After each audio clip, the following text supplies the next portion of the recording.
say dada ya say boss prayer good morning Baba Bibia Boko enyome ekoso kama brabo mu boko okay all right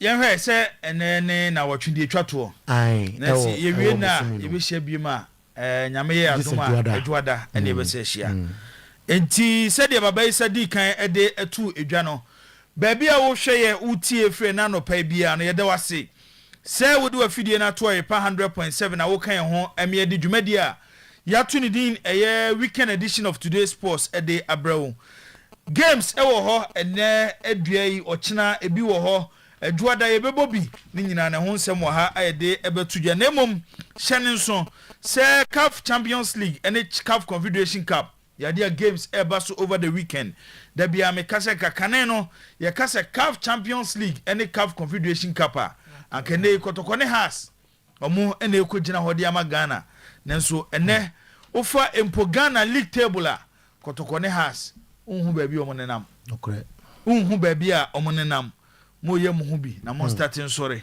mon sorry na mumwa na mun save Ghana football eti CAF Champions League ene CAF Confederation Cup ya dia games ewo ho ani nyina ne de betudwe na no pay ewo the weekend edition of today's sports nyano kwa ye be World League sahudo no ewo Europe wura the English Premier League the big fixture ebaso over the weekend say anka enye baba enye na nsem esisisi a uni say Manchester United ne Chelsea no ka ewo so chen Arsenal ne City samum yeah ba se omumienu no omaya adapafo omumienu nyina omaya adapafo emfa nti ama eye City ene Arsenal game a eba so nyame yadom ochina no amanfo ani wo ho empo echen eye ene game ebekoso 7 p.m. ewo eye the Stamford Bridge abra Chelsea ene Manchester United di AC ene no etini nyina no sports lawyer aboabo eye sansemi nyina no any games yode ho nsem ebetudwa Roberto Di Zerbi ebebo the first home game after so born the first game edema eye Tottenham Hotspur I will lose to Sunderland the Stadium of Light last week and then obo the Tottenham Stadium abra ne the former team Brighton the AC ni Tottenham baba and ombe win na ebe dey am say na dia abra be puma say one win ya say adena dia abra be puma kwam say so 18th position so and dia abra be puma kwam because abrewa anyi puma kwam na dia na esa asem eya so missing some important players but eso mo dia ne den Takashi ni nyina eso mo de fam say do stage bi kura na esa supporters no etisi park so ko shego mo ma yeah ho de sen ka asem bizi o say ho de say hu ya hye cameras bi we are CBB to be itanga bia o enti Tottenham ene Brighton ebo eno so 4:30 ena sa game eba so baba isa aboabo ani nyina no a ode ebebre ne anopay ewo weekend edition of today's sports afa yura the Spanish La Liga they be suspend the games ni ho Copa del Rey no nti ene omobo Copa del Rey ne mum German Bundesliga ho ena games ebekoso ene games ni bi eba so Bayer 04 Leverkusen omone Augsburg edi AC ni Hoffenheim omoso any Borussia Dortmund Bayern Munich kochina na Bayern ni Stuttgart so game no ebeba so yes Vicent company say yen shedan kana asemu bebre but waya adwuma ewo Bayern Munich team ni mu ohwe break akra ni say the second season ni wadi ewo Bayern Munich adwuma waya no adwuma esombo papa sinipa ya ade a osa yeye TV Sen company wabo adwuma ewo Bayern Munich adwuma wabo no so na so Bayern Munich for nani of course on say Vicent company o mo fa no o ma fa ne resource na onya no wo Burnley yes so what me chana say o ma fa ne resource na onya ne Burnley si akobobo man for kwaka so ntimi na adwuma o mo fa ne philosophy kwa fa so ye na adwuma ade ana Bayern fo mpe coacher bekwa ku hia nsentwerofo na ode club ni mu nsem bekwa monte ono onyesa even on Casentia the player and be na Bayern for penti se hu se Bayern no mo te soro no mo chen coaches o of course ti wo ba mo ka asem kire wa no mo to na wati na de oso do de aka na de akoya adwuma eno na nei e de company edu ba bi o mo du but ade ba ko a me bom pa ye se Bayern Munich fo nya na fini zo be Champions League me na team form no na making kind me na team form sha mo equal the 7 ni de oyemo obi enru ho 7 ni de amount for say the team na pick so ya mo obi enru ho nti Bayern for Makati ene minuam Bayern for makana na pemo Balak amunyina ne na Frimpong Ziga agent Balak na there be we minuam ba ko ye Balak otiginya ase omo Bayern ku omo Bayern na yom se bebi na odi so asa minim se Bayern for those on kuruma za o asa mo ne na mo ball no mama na ye yo obi support to Bayern na chese we di abochire bo achi ache okay enye obi ana on se nene na Chelsea sem no asta abebe mun kakra Bayern ye oye teams na tisi obi simi ye Bayern Munich supporter no di football achi ache na so di European football achi ache nti medimene team form Champions League no se mo beje pa ban so de asa to amom edene na beto asa to amom ento Luis Enrique besa record derby obesa record no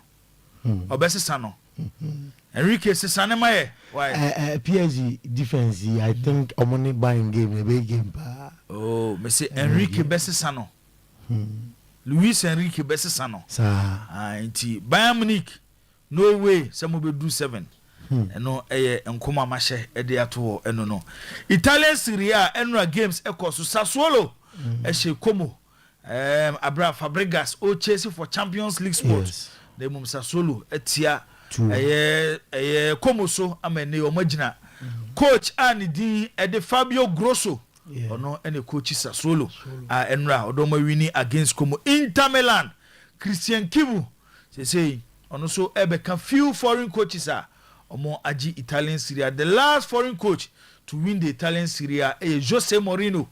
On the last foreign coach onye Italian agi Italian Serie A. They say Christian Kivu eso nam kwanso a odi Inter ekogi Italian Serie A eno mo she Kayari ene games ebekoso Napoli ebo Essex Lazio AS Roma ne Atlanta ochina AC Milan ene Hellas Verona other games akanyina no sports layer ede ebetu je ebewura the French League Laurent ene Marseille ebaso ene dua Lille ene Nice other games ni nyina no sports layer ede ebetu edwa ensema wodo ekoso ewa amano ni nyina no sports layer aboabo no ene anope ya odi ni nyina ede ebebre yewia yabebe fie na yaba bedi enkomo ewo fie enra ewo Swedro MTN FA Cup semi final no game edikan ekoso enra ene ebeto aso ebra ye Medema any Dreams FCD ACN enra Nations FC omo ene Aduana Stars edi ACN ma Nations ehye Aduana kabako a omo ntimi anti enra game ne ba na wie no ura kwa michei unse nanim ye serious unse du ba bi no so person ko chia ni players no ewo park ne so tu se bibia che se Nations are ready say omoje FA Cup na omko akobo Confederation Cup ana meboa Confederation Cup be no metia brankesi bi me so se bo no metia bo na brankesi e metia mu peni bi e be depend se o brankesi se the stadium metia no e pese e bo CAF Confederation Cup na me say hey kwan we kesi wo so so boss kwan no CAF for jatum kwan so ya asemo adwuma we so nya adwuma ketwa wo kwan wo ye wadwun so ko ye se wo stadium mi no anti e be den bat say Nations there say so baba yara na aya asemo na kran kura no say no omo ko omonim na kran so free mo wo sa kran no mo manage ni ye kaka na me say free mo se bia de yeso mo probi na CAF fo hu ye se de omunye no maye omunye hu abajai enti eno so hu nsem ewa ha enra coach from Pomanson head coach edema Nations FC or the nsem etudwa after the game saso na Chioba Aristika our head coach edema Aduana Stars on so the nsem tudwa but say Atapoku say coach no wan hwe a enche said the nyome siki ka kodo problem bi woni krom so koso last 2 months na issue no buy until I battle the issue a nice way to say goodbye. I'm funny there but once omo ball breakum Chelsea we no and the buy say coach no say oko so why am boss how much ni we nkwana asem no ba bonten ye behwe ni nyina so emu ensem enra asante kotoko eyo mu training ni twato eye na awotwe mu na unse kotoko the release eba enra say coach and din the Prince Owusu enra no be report e ka so be report a obetia report but onko training okay enra was asante kotoko training grounds coach anko Hamza ne do mo ye training anopeya ye ka say reports just a coach then still on my nti ebehedi besi kotoko be resume training on Monday yes ehon sensem ene anopei ebedi ho enkomo ewo eye dwumadi so saaso na Antoine Semenyo yes ono so wakokasa ode se bebre na tudwa wakasa fa Manchester City ho okasa fa de nti a ogitum ebesi akan de ma Ghana ene Ghana for expectation ono agitum se no ba bia waduru no so ordinary kura kan bo a Ghana for hwe ni mu se bo ne tonet yes because ye judi Semenyo de se maka say publicity na eni ne ho but oye contender for a Premier League Player of the Year. Why it is Michael Olise oye contender for Premier League Player of the Year. Nti Antoine Semenyo Ghana ye star I then call the 2026 World Cup. Okay, na watch here musu na Black Stars na no Jwada. The Ghana Football Association ebe nemu ura and the Carlos Cures so no na Black Stars coach or the call 2026 World Cup ewo Canada, USA, Mexico na enra unse Saudi Arabia emzo motete I want to tell Renard Have oma wonu kunsa msi go away enfa na meka won nam no don se ngwai ya semo nti emzo motete sa wo pa ebe mu akoko chi Ghana na mitie pedi bia o se efe no contact no na oh yes sika omukoti no yes na ofem pa na ni fem minister no no mo ye ready so mbetua $150,000 for heavy for Renard Have yes but yes nkomo na ye di sim penjefo so mo kofo so mo fanko no ena ankoyi as a size 60,000 billion so no oye twintwan kakra of course o ka asema so wona wonya adwena ompene da of course nti eno so ka ho bi but enya nwase wi World Cup na obetia be Black Stars coach nti yen hwede besi Nana Bewa say it's not true. Chelsea, Manchester United still attract bigger viewership than any game neighbor, a China game neighbor sunana. Sisi ya kasei. Tinana obeso chese ene Manchester United equal Stamford Bridge any Chelsea akobono. Ni pebe game ni be wo srachen wo China Arsenal ene Manchester City with yard nana asem we dey ebe den se be giatum.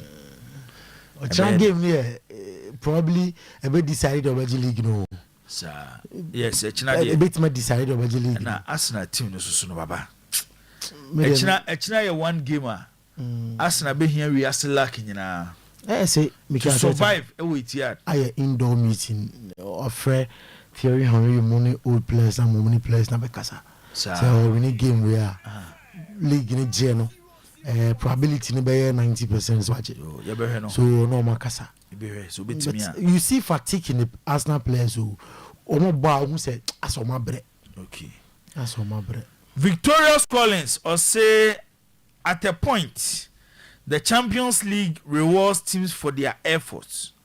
I see the competition rewarding Atletico Madrid this season and no Victorious Collins and no de mefuaso Atletico Madrid de mefuaso before Arsenal so Arsenal winning their first Champions League trophy, Atletico winning their first Champions League trophy, PSG winning their second Champions League trophy, but men support to Bayern Munich winning their 7th Champions League trophy. But on paper, okay, players statistics name more than more body.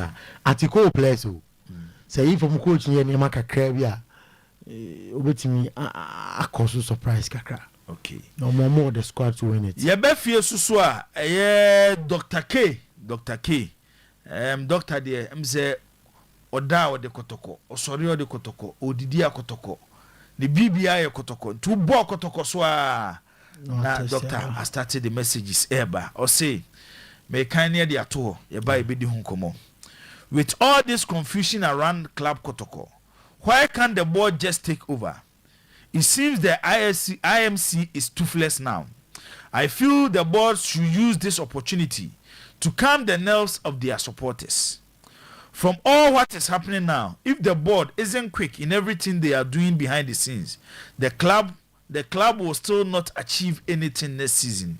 A new management running day-to-day activities of the club needs time and peace of mind to work.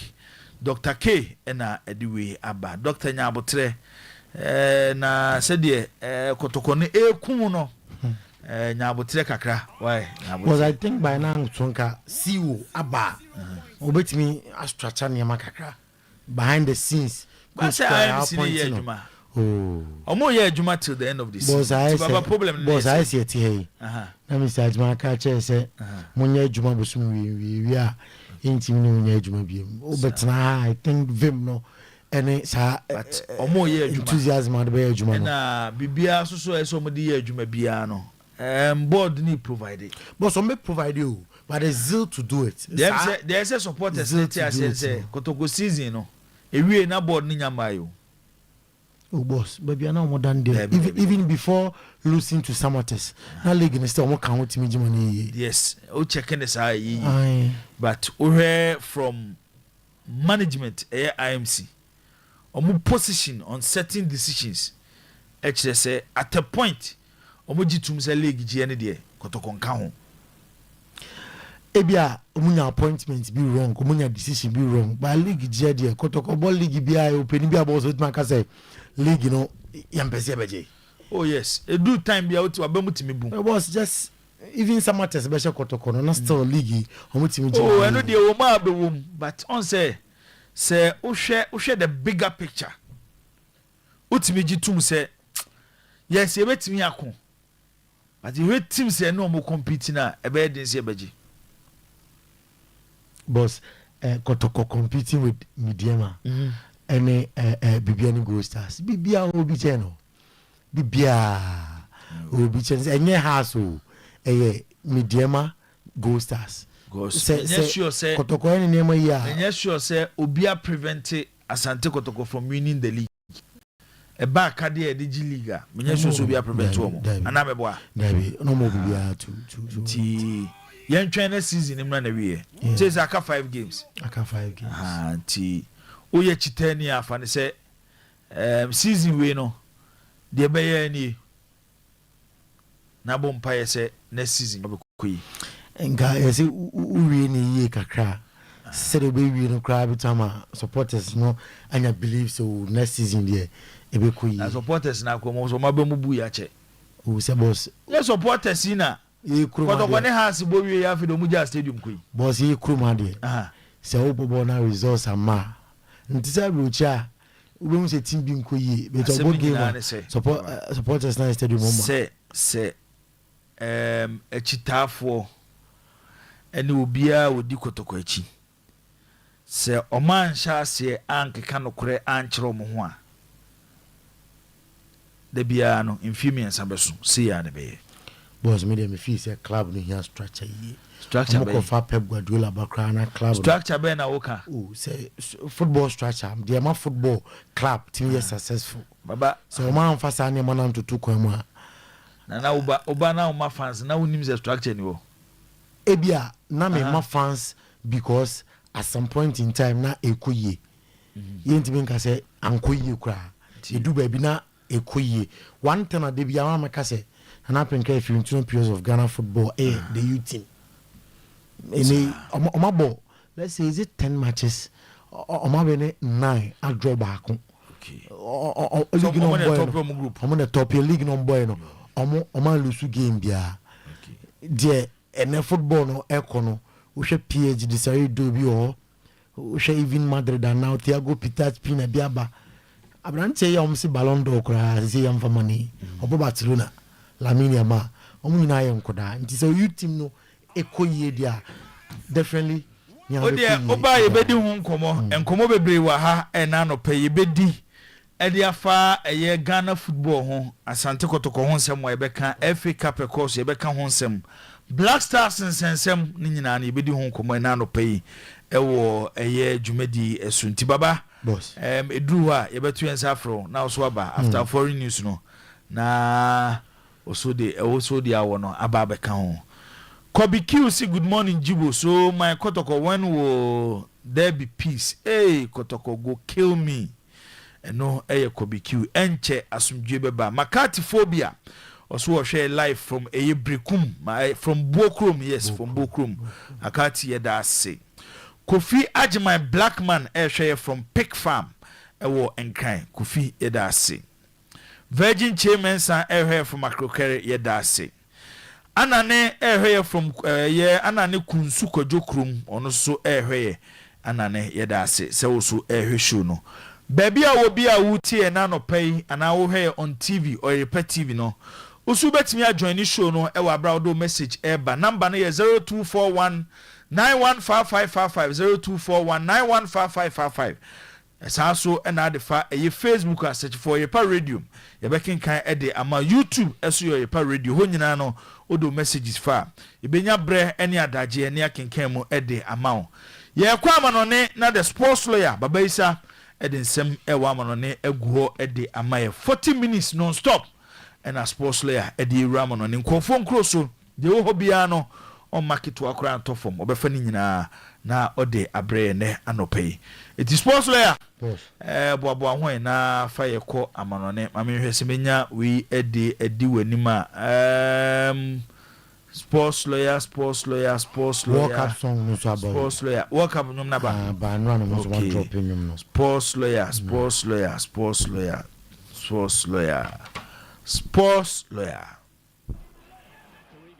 Wallace.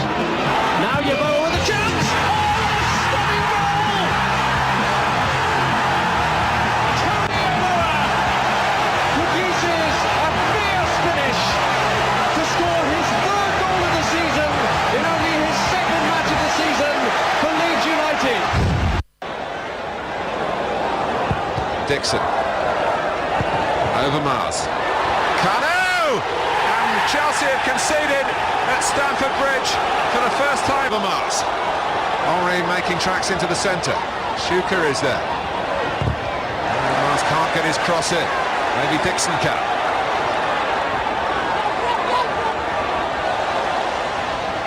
And the burst drawn out of the middle. Mars puts it in low. Cano! Over Mars, this is Shuka. Oh, and Kanu didn't want it there. Shut out.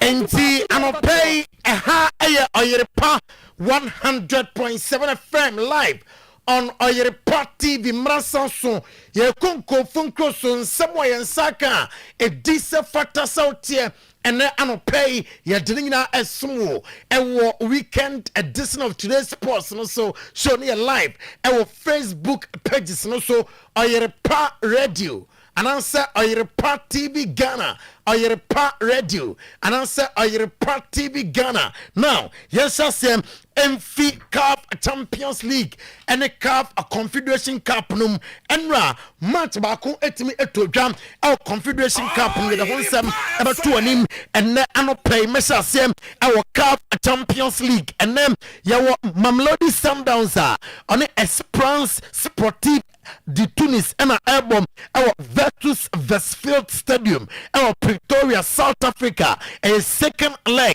on himself Mamelodi Sundowns echo game num 1-0 on aggregate and watching RSB Bakani at film on the ASFR and an album 7 p.m.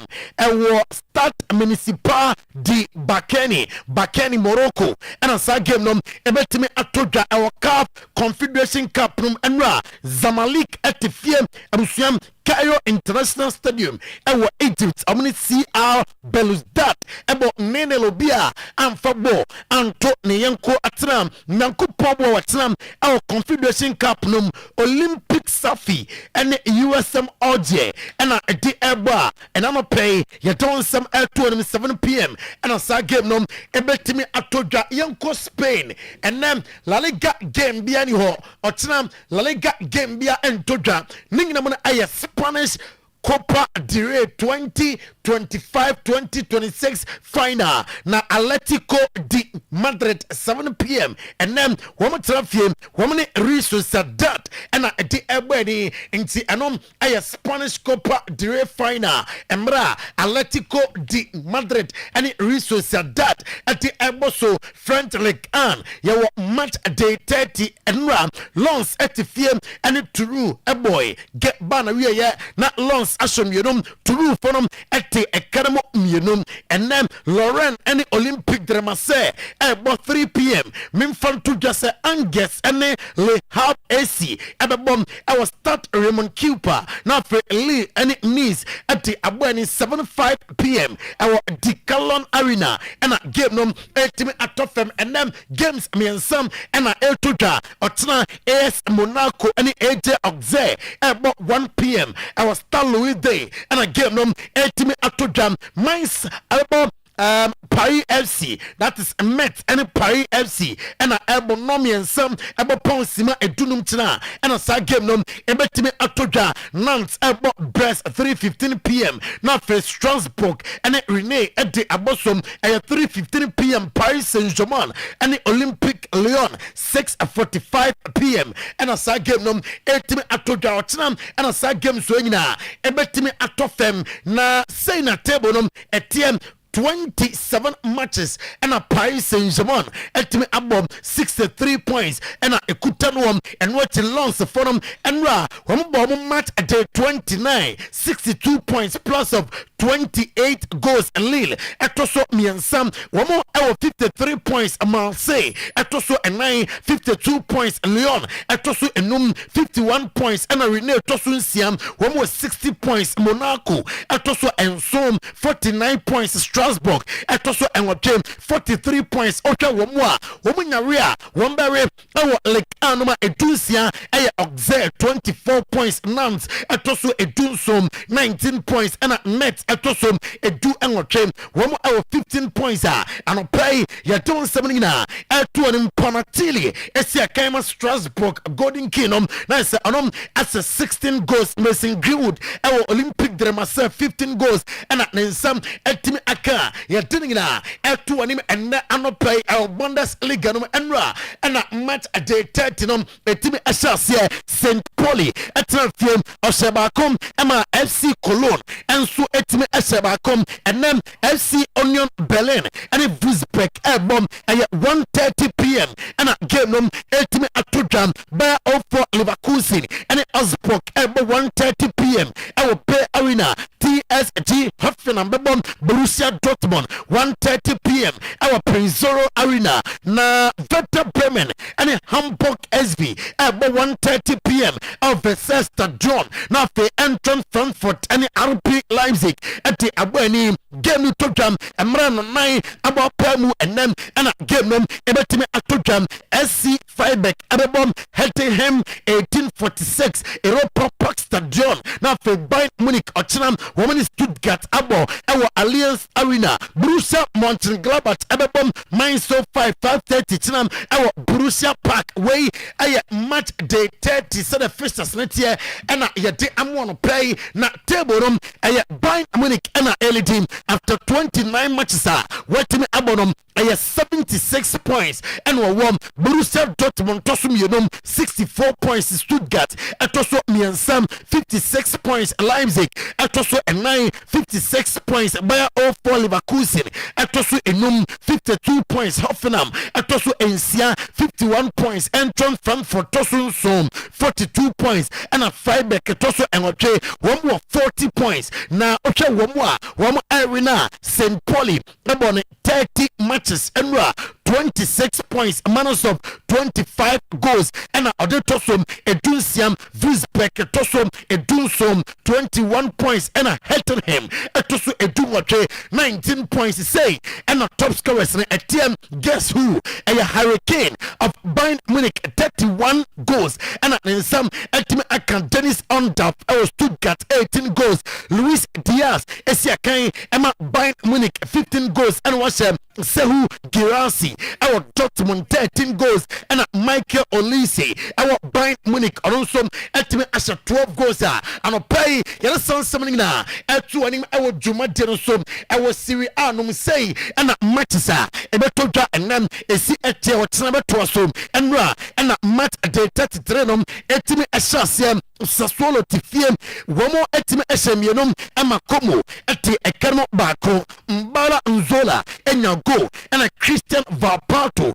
enso enya go Nicopas ena enya consolation eti ema womo na Inter Milan etina fiem our San Siro Milano shemiensam Cagliari entime anti ekano bi Zielinski enya go 90+2 Nicolo Balera enya the second goal 56 minutes and now Marcus Thuram as the first goal 52nd minute and then Udine Airborne Palmer at 1 p.m. Now Minfan to just Napoli and SSC Lazio at about 4 p.m. Game them at Stadio Diego Armando Maradona Stadium AS Roma and Atalanta and about our Olimpico Roma Como and a side game them 18 at of them Nyankupobwa Watsam Cremonese and Torino and at the Ebony our Stadio Giovanni Zini and I gave them 18 at Jam Heras Verona and AC Milan Bebom at 1 p.m. and we our Stadio Mac Antonio Bentingodi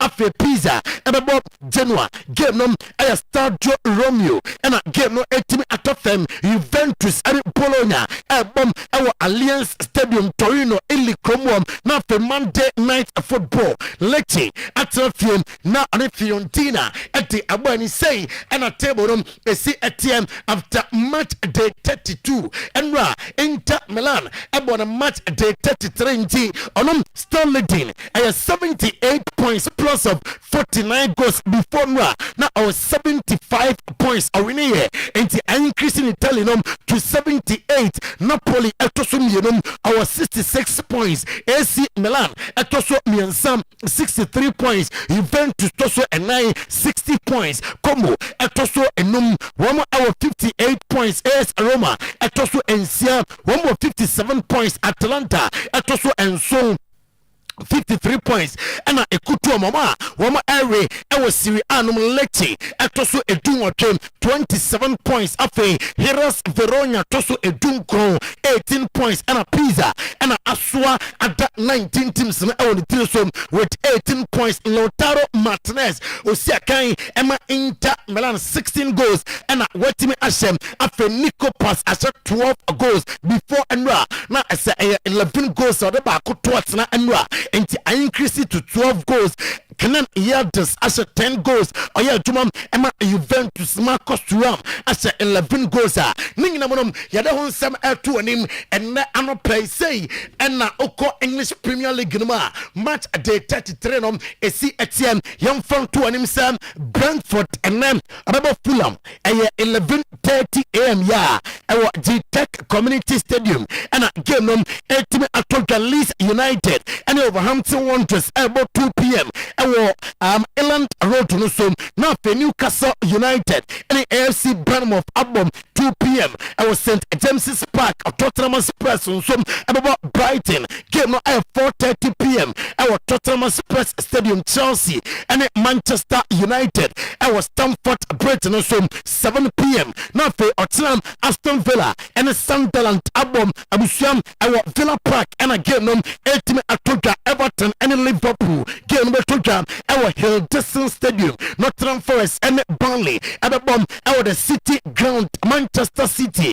Nyankupo, our Tinam, at 3:30 p.m., our Etihad Stadium, Amane Arsenal, and at the Eboso Monday night football, Crystal Palace, and West Ham United, Ababom, where a match Saudua, Abusiam, Ebetime Atuja, na say, and English Premier League table, Etienne, Arsenal, and LED 32 matches, and about 70 points, Manchester City, Etoso Yenum 31 matches, 64 points, Manchester United, about 32 matches, 55 points, Aston Villa, Etoso and 9, one more 55 points, Liverpool, Etoso Enum 52 points, Chelsea, Etoso and Siam 48 points, Brentford, Etoso and Som 47 points, Everton, Toso and Ochem 47 points, Brighton, Etoso and Crow 46 points, Sunderland, Etoso Edu 46 points, Wama Airway, our English Premier League, Edu Ochem, Aya Tottenham Spurs, Etoso Du Ochem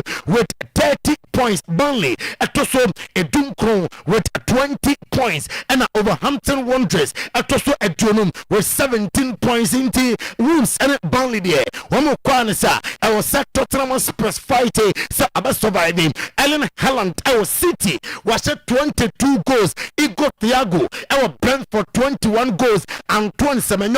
Our Manchester City, and also as a 15 goals. João Pedro, our Chelsea 14 goals. Dan Welbeck, our Brighton 12 goals. Victor Jokeres, our Arsenal 12 goals. And Hugo Ekitika the season. About Maria Yem, and also at him as 11 goals. Ninginamon, Yerasan at to a name live on Oyerepa 100.7 FM and pay live. Our Oyerepa TV also and I pay live on your radio Oyerepa 100.7 FM and I pay there's more as one pizza afe o pankrono chronom macro bremai as one amunina ama BM pizza boys no yedamase and afe channel lezwa also yedaso BM 10 okokronoma oga Kato Enterprise on a Methodist Church no edi animhwe ene mpaboa bi a wo bi wa bia mo tentente Oga Kato Enterprise omunyina heda masem enjoy show no and pay maminkom Africa na minim komo kakra awo mama Africa de tieniem o dan woni ekopiam awo Orlando Pirates aso ya nanom na sa Halal Ben Yusuf oye coach Emma ukomu Kaizer Chiefs enkudum Ekoi ati ema oruanom eno se Kaizer Chiefs nkakran betime asorio enti yenka ema fans ni nante sa winna na no eba ye convincingly enya na fans na etojon bomba basono amadi atomachi the subsequent games I was amutime everyone Mamelodi Sundowns coach Miguel Cardoso ati atujam say in the Champions League afi one more amopusa amojenom Mamelodi Sundowns ekampi amotwem say trophy no betime alifte and what uko ES Tunis coach Patrice Bemeli na suya odi atujam or say ES Tunis emfao sa amulusu the first leg getting na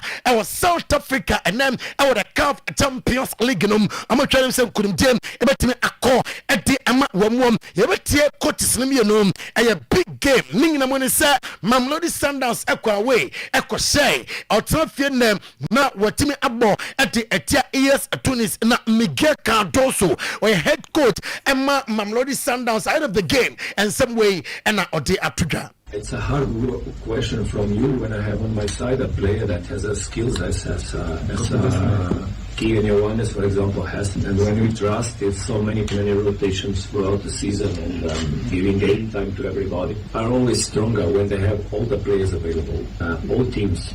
But I can also remember that Yacine Meria is a first 11 player, usually on Esperance, and unfortunately, because I love him so much, he's also injured, and both Esperance and national team of Tunisia cannot profit from him. Or Youssef Blaili, that is also a very important player for Esperance, and he also cannot give his best. So it's normal when we arrive in this point of the season by the accumulation of 30.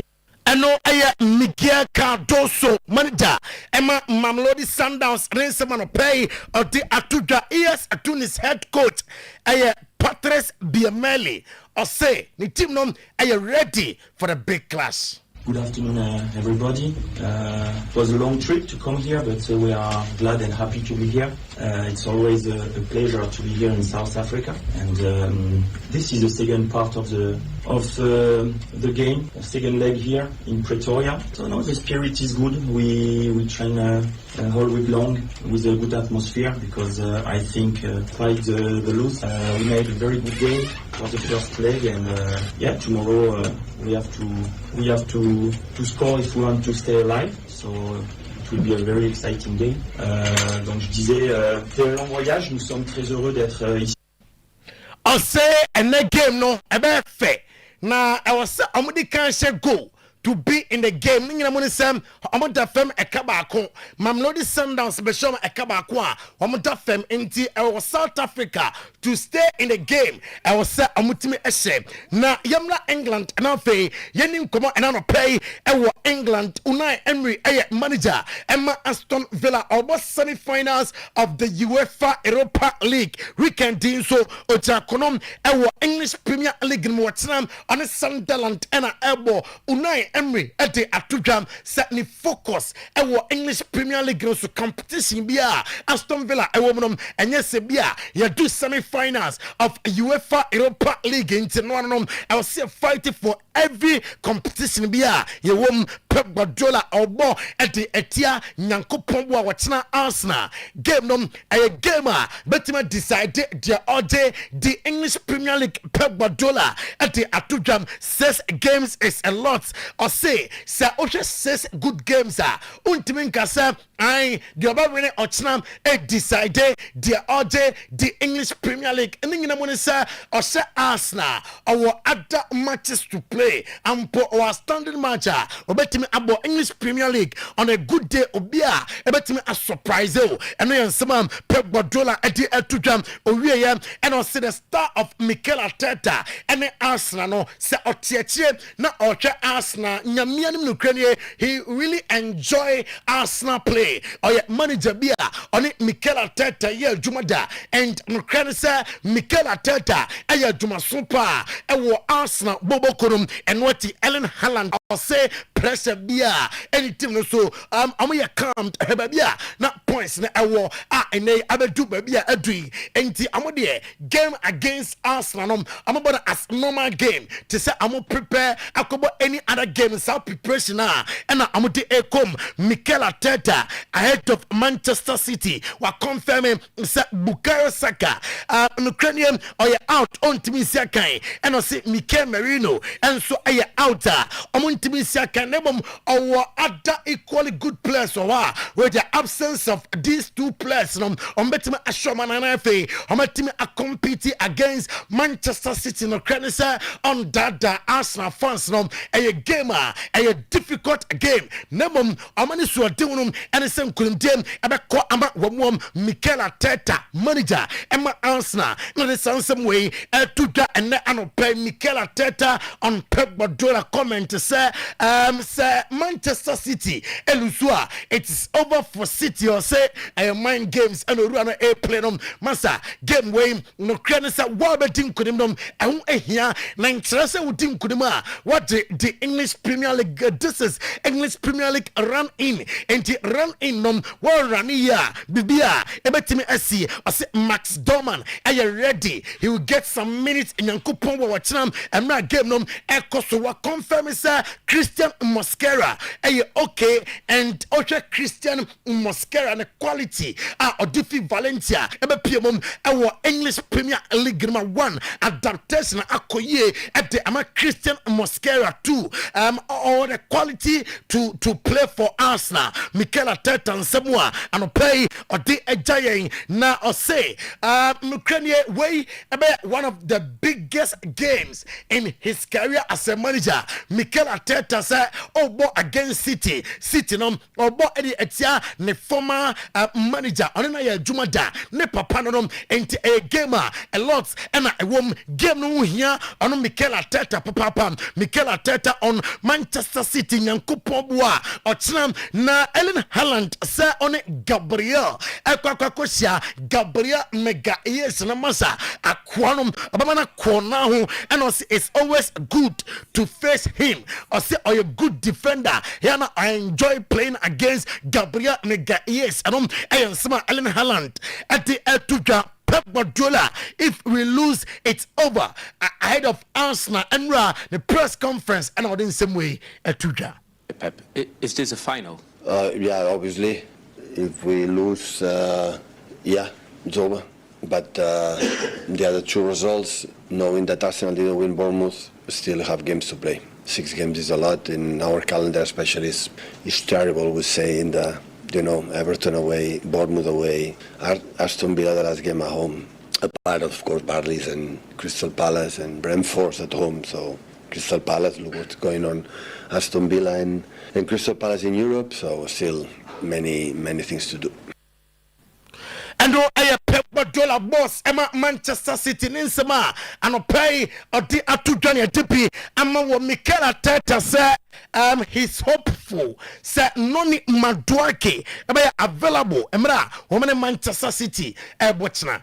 We have another training session tomorrow, so he didn't look that bad after the game, and he was quite positive. He's a player that pushes through pain, so I'm hopeful that he can be available, but we have to wait and see if he's able to train tomorrow. We'll have a solution, so whatever happens, we are so used to this season, unfortunately, for various reasons, so whatever happens, we'll have the right solution. Yeah, we will try again. Some players are quite close, but yeah, the turnaround is short, so we will try tomorrow to push everybody, and if they're in good condition, they will be part of us, and if not, they won't. They haven't been in the last few weeks, unfortunately. You're not ruling any. Bukayo is out, that's for sure. The rest, let's see. Inti Mikel Arteta and HM says Sumasini wa obenti oho afi sana ye pra pa enti dati bia se noni Madueke enti bi amwa obi owa obetimi abo Martin Keown or the Atuja wakasa at the afford a big game no na or preview game no why and na edin kunim dena was Mikel Arteta eye nsem no emunchi muni. They have to wake up before this game. If they can go like we did back in the day, going to Old Trafford when no one had really expected us in 2-0-2 to go and win it, actually at Old Trafford, they can do something similar. But they've got to start to develop things better in the final third. I think they're too reliant on the keeper. They keep going back to the keeper. He's so proficient with the ball. If I was playing with him, you'd be going back to him. But no, I think it's a trigger for the opponents to go and press. Arsenal then haven't got that platform from the front three. And I think they've been changing. They've been forced changing. The front four keep changing for Arsenal. I think in 2002, 2003, when they had their best running to win the Premier, it was consistently the same front. Those changes have made it difficult, but whoever plays now and he has to find that right connection with those players, it rests on that. If they can get the ball into those players, it's going to have to be better. But we know City now are purring.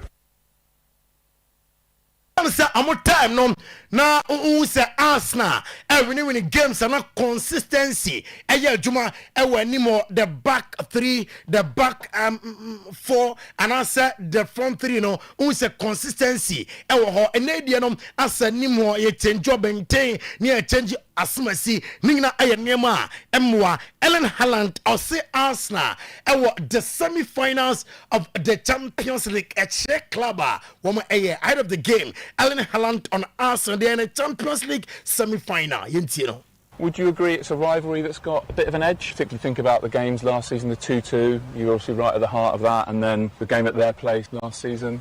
I don't know if there's any friction. They want to win, we want to win, and yeah, in the end it's nice. It's always good to play against the best teams. They are in the semi-final of the Champions League. That means they're one of the best teams in Europe. They're the first place in Premier League. They've been that the whole season, so they are without doubt one of the best teams in Europe at the moment. Yes, of course, without doubt. I'm the best team. Europe, Ellen Haaland on Arsenal. Lenny Yoro, one of a player, Manchester United, ahead of Chelsea. Update our centre back on about 4 centre backs. Manchester United. And team game number 1.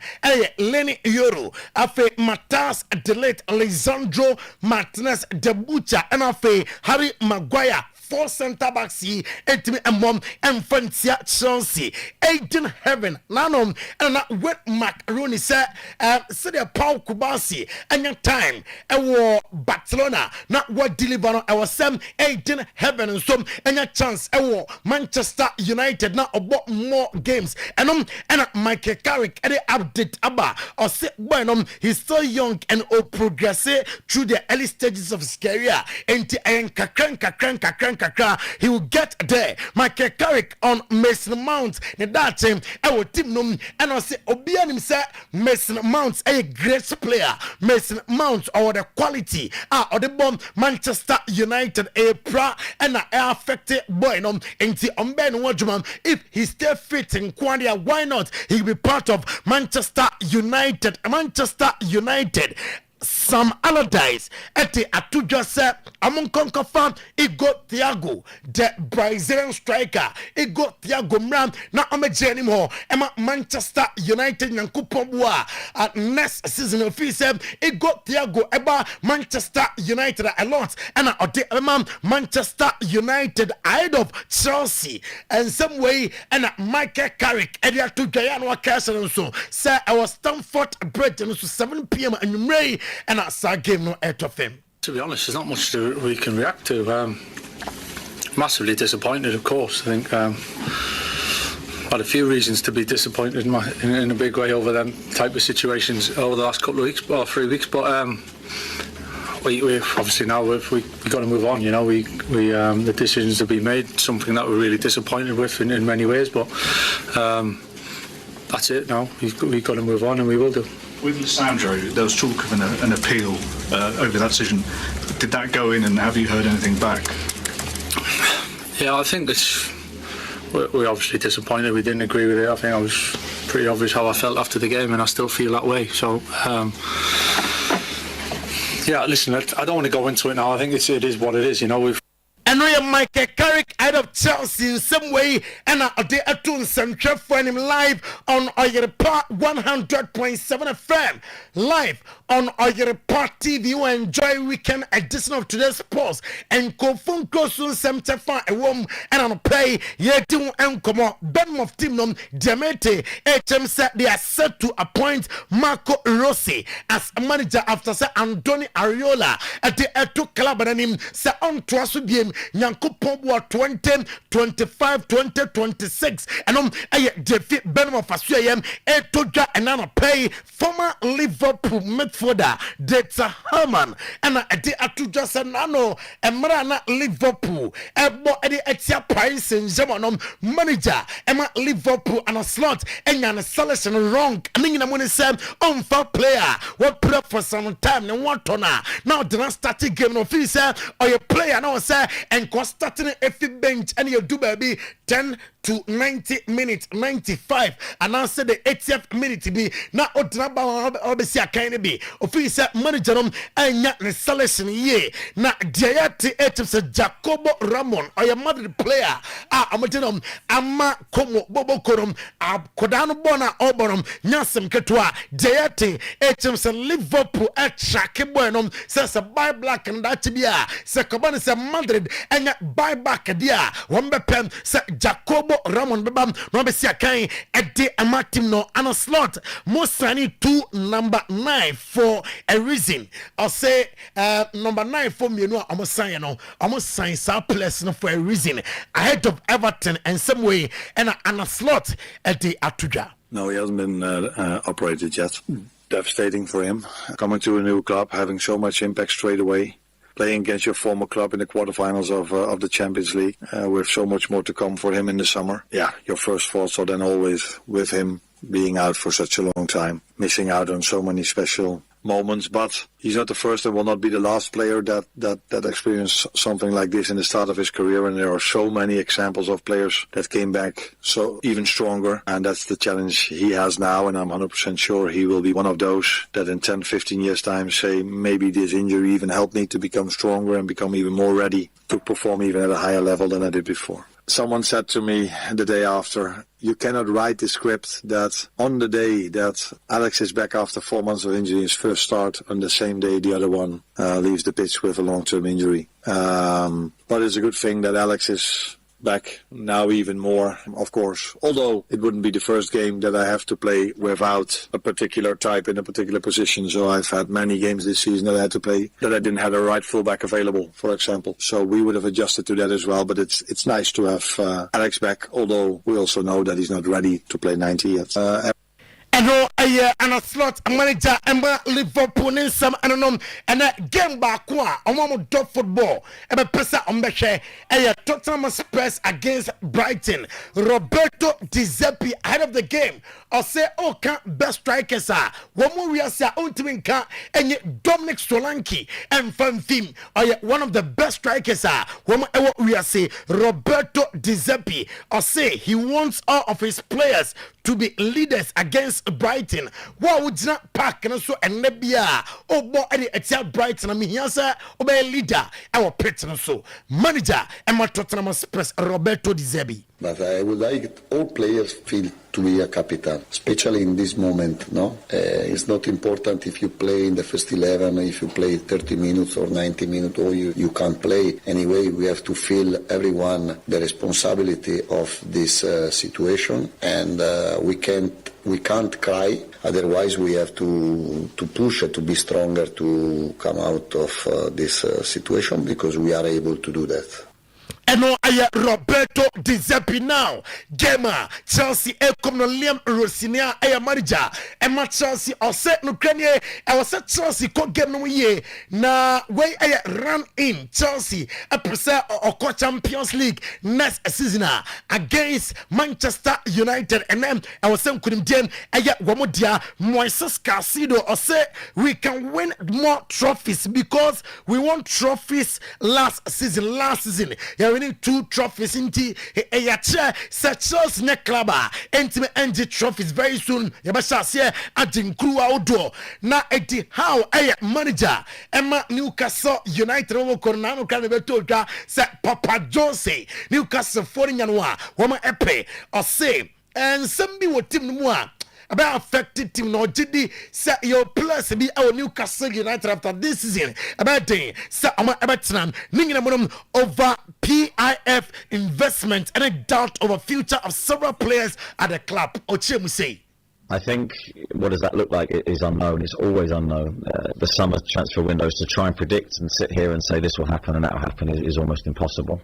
It's been impossible every window that I've ever managed because the moving forces in football are so difficult to predict. But I think the key thing for the football club is, and for me as the manager, is to make sure that we come out stronger for it, and that's with smart decisions. Anthony Ariola playing AFC Bournemouth manager opening ADNT and what taking decision sir in a summer Unkoti Bournemouth team numbi.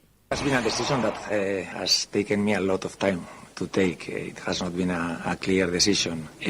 Always during this process, almost this season, no? I've been talking to the club about the situations. They were very aware that this could happen, and there is not always one main reason. No, I think the decision I've taken is because probably I don't want to risk, no, the feeling I have right now of satisfaction of these 3 seasons, and you try to envision yourself in a possible 4th season, in a possible 5th season, and everything costs more. You know, we as human beings, we get tired of watching always the same faces, you know, and I suppose I've nipa dubabia no abre e so down alco and no Anthony Ariola na club mpany for where said yes ebesi Unai Emery or so say am maintaining am level both in the Premier League and the Europa League ahead of Sunderland Sunday. The key moment in the season, we are involved in those 2 competitions, Premier League, the priority, and Europa League in semi-final. But we are speaking about, of course, we are motivated, we are excited, we have the challenge. The challenge is to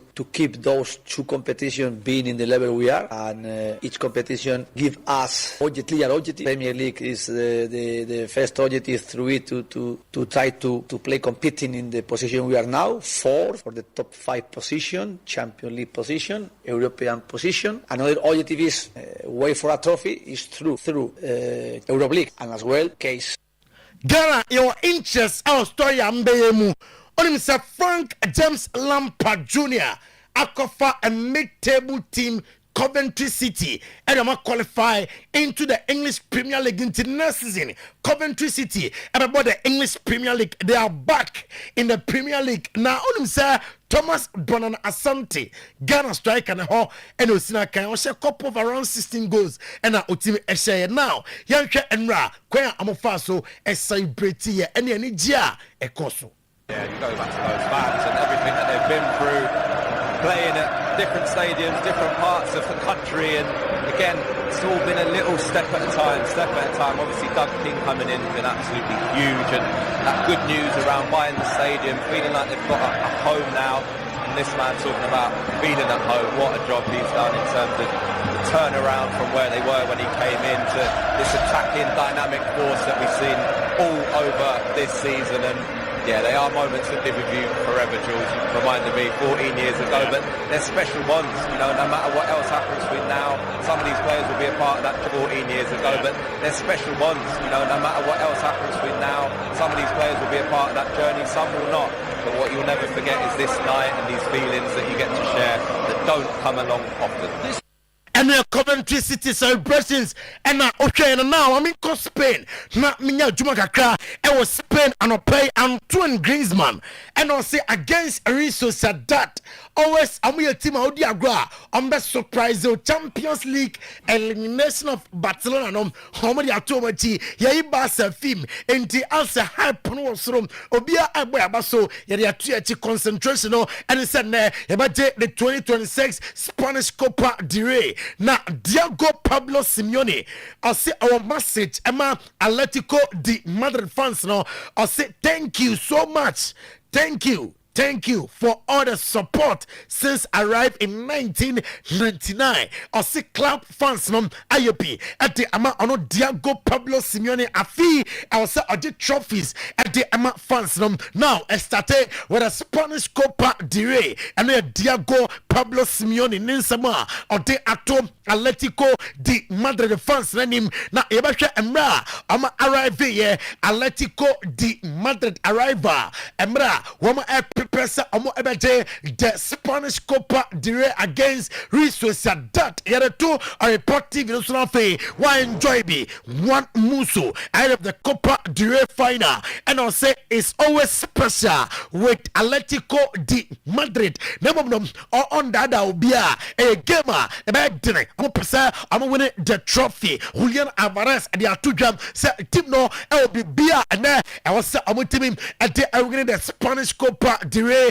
2026. Now Mikel Oyerepa a player Ama Real Sociedad I say and among for Kanzempi and your Montembo and a Domo do finance. Yes, I see him with Barcelona. Yes, I see him with Real Madrid. I'm your top clubs in the La Liga. I'm to be Andruha and it's a Real Sociedad I do finance. It's I'm a quality and I'm a do home Tony Cruz. They are two jam. I say a fee UEFA Champions League on Jindi. Say Atletico de Madrid and I bet me Ajay. I say the likes of Bayern Munich and the Paris Saint-Germain nom Arsenal Mujanom I was throw at Atletico de Madrid Eduardo Camavinga Masa Ujamenchea and cannot pay assembly. Yes, a quarter person Madrid team num a quarter some person Rasta man a person at Nabim, here would a call why be now. Yes, a Kylian Mbappe reporter, Abbasia and say, what unfollow Eduardo Camavinga. I want an IG. Kylian Mbappe is a massa serioso. Yenia Brio, and then I'm going Crasem now Cocoyeno into our follow, what unfollow Eduardo Camavinga. Now, Madrid, until 30th of this month, sir, I'm activating the buyback of Nico Pass. Now, Nico Pass and Ra Oshego, a 9 million euros, and I was the Madrid at the Emma Comonafe, about Jumam, Emma Timo Vinicius Jr. offer at that table. So now, yes, signing on fini agent for them, Edmund de Madrid, Samunian film.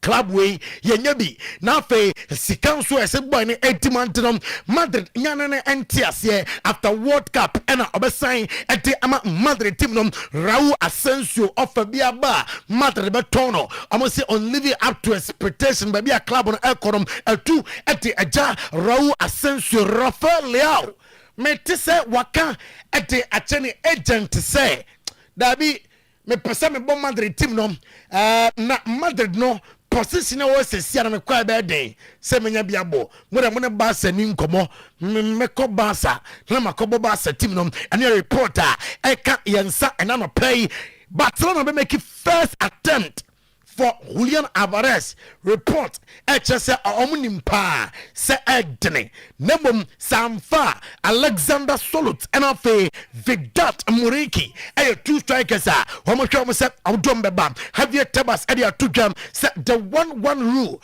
Barca masa sikasem no edne store nemom onokoro Barca abaso homo manage omusikasem ye pa and La Liga president Javier Tebas and nsema oti two really honest ebo Vincent company abaso or say sa gidie no nya de se obi anya ye se boy ne betu ba bia wadui na obo semi-finals of the Champions League o the league no weekend dia ne sa o Stuttgart waje am mpanimfo ne de am ye happy with the juma Vincent company aye so far ete ama club no yemra Italy na fe yenya kakra ewo Italy anopay Fabio Capello ete atudwa se baby a Italy team no ane ne class econom na ninja ho emraso I was say Italian football etimi sorry biem omo address the issues as first na nka Italy football ade nimpa defending sanimoni na era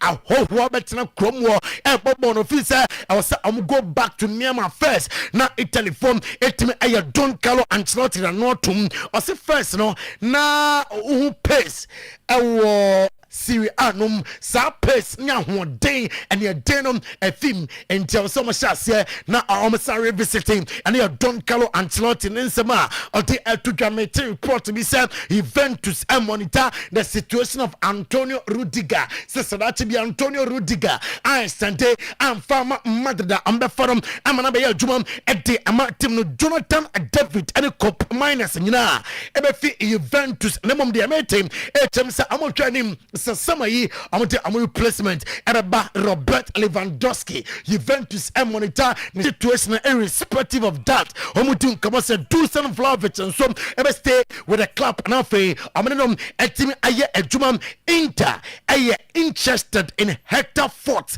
say Hector Fort no or a player hianom e bobo korum now AC Milan forenya siginaye se de tebia I say Luka Modric etimi stand contract at the team no Ederson a player Emma Atalanta Manchester United Arsenal and Atletico de Madrid respectively clubs singing ediache sa omonsam ebetimi aka boy no pay chairman Alazwa okay good morning chairman the ayano sana ye nti team na say special good morning we say Carter bon top no twetwe na sa nti bibia fine chairman Alazwa and afi kokonoma Ogakato Enterprise Ogakato na no na futi she Carter so to dey so gawo he said your guardian papa fie eno no nti Ogakato or opposite Methodist Church no pay boys ni na any oga yenchamo na abusua yemfansi so ho na boss player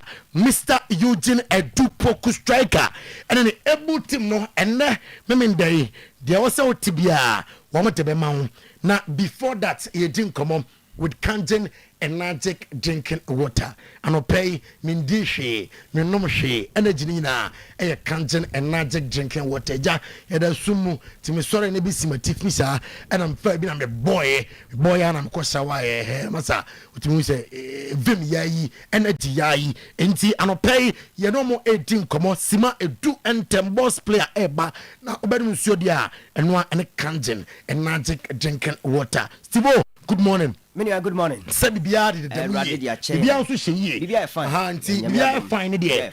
Now on a director transit, Tadia Colors and some one. Tadia Colors, the old touch color. Yeah, but green be come on. Oh, Fasha, oh, coffee black. It's a good name. It's a green there. Yeah, but green be. Intino pay.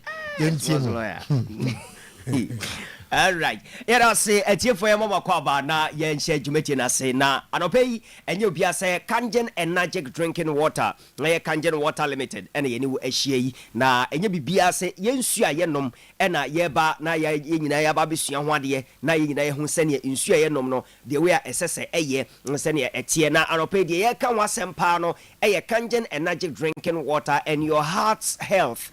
Kangen water any wakoma apomodin eba ne saa na woka ne sei na obi ebebisa se na Kangen water no dru a eno na esa komayare ana mepacho. That is not what we are saying. Far from that. Demom ensuo nom yade a wose yete ase enti edi kan no bomoden ye numbers no e wo screen no so enti wo share e wo Facebook and social media so and as a TV no so a bomoden na fa number no na frɛ Kangen Energy Drinking Water o free ya ko office mpanifo befa na question bi opese obisa e fa ensuo no ho no na asase bisa bia no obeyi ano e de amount na jese na tie Kangen water so de omo nom no ene omugu so edi ho adanse sampa ensuo sai mugu ahodo ampa ensuo nyina enye peye kan ya ye moa na anope ye kan sa no na ye pese ye hwe adenti ne ye ka se drinking water and your heart health ensuo ye nom ene wakoma apomodin edi kan ye pese ye hwe the general essentials of drinking water. Enti yabehwe de da so yi aya ne yaba Kangen water no aside ye recommend nsuo no ma ye pese nyina bom suade na we aya research kakra me page from internet na se na bi obi abetima kohwe bi we ya Google simple Google search enti na ma Google sign da so no or say drinking water is essential for maintaining the efficient operation of your cardiovascular system. Now staying properly hydrated provides several direct benefits to the heart. Say obi a hydrate year kaso you well hydrated just say unom nsuo sene yesese wonom no ontwen masukom ne ansa na wanom nsuo ebe nsuo na wonom so wonom nsu papa eba ne saa na hydrate yie na eba ne saa na den na eye number 1 it reduces cardiac strain. Now, cardiac strain or say when you are well hydrated, your heart can pump blood more easily. So be a onum nsuo sene yesese wonoma ema wakoma no etimi pump mo jantentem kama pa. Ejo bebi sa se na nsuo ye no mo de ene akoma yare de difference nsonso ye be na wo anase twaka be na twaka dem papa. Say be a on ready about it until the Kangen water ye ba na ya kire ya to ye boas na ya kire ne nti yesese wonom Kangen water no na odi ye wo da nsuo a wo be nom no. Nsa say the more na wonom no ekuta eye micro ekuta minute molecules na niwa ne yanketenkete enti aboa ma oni padua ne twe na ahoro fiefie wuntinim na fe no wetima well hydrated eba ne saa na eboa ma wakoma ye den e pompe moja no se na sese pompe be makra no o moja ni afurusane a wa o modern boss be makra nyina so ye afa yanko yenim na yanhwe the next slide no yanhwe de nsuo wonom nsuo generally wonom nsuo dodo na wo hydrated dodo no de ye 2 or say that it maintains optimal blood volume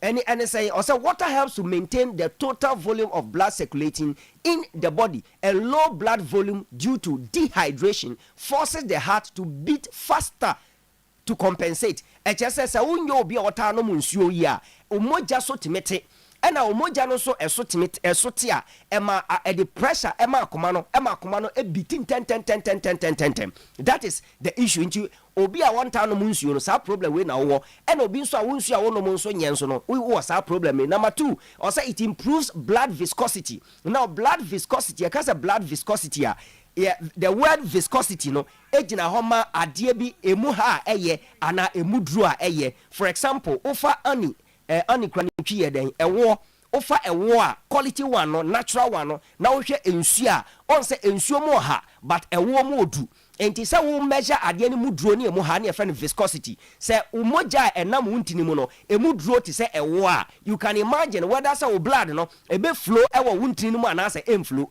enti when blood we talk about blood viscosity we are talking about if your blood is light there's a blood na emu ha etimi flow ten no pressure bi mechew won sabi me yotitriti wonai me ye yotitriti sane tie enti eno any ade a friend blood viscosity na obi a ota hydrated with Kangen Energic drinking water ya ionized alkaline water no. These are the things are heading eyama na regulated blood pressure. Kwa be so na fa so regulated blood pressure unum nsuo dodo no e keep o blood pressure no within the healthy range, because o hwe o systolic and o diastolic also o check o blood pressure your numbers in the wasoro no and no o diastolic no and the form no the systolic and so na they I don't know if I've interchanged it, but the two of them no almost say maintaining within the healthy range baby assess one wa enti ma blood pressure no yede enkosoro anase entima from do no aba benya yare. That is the thing. These are the things are Kangen water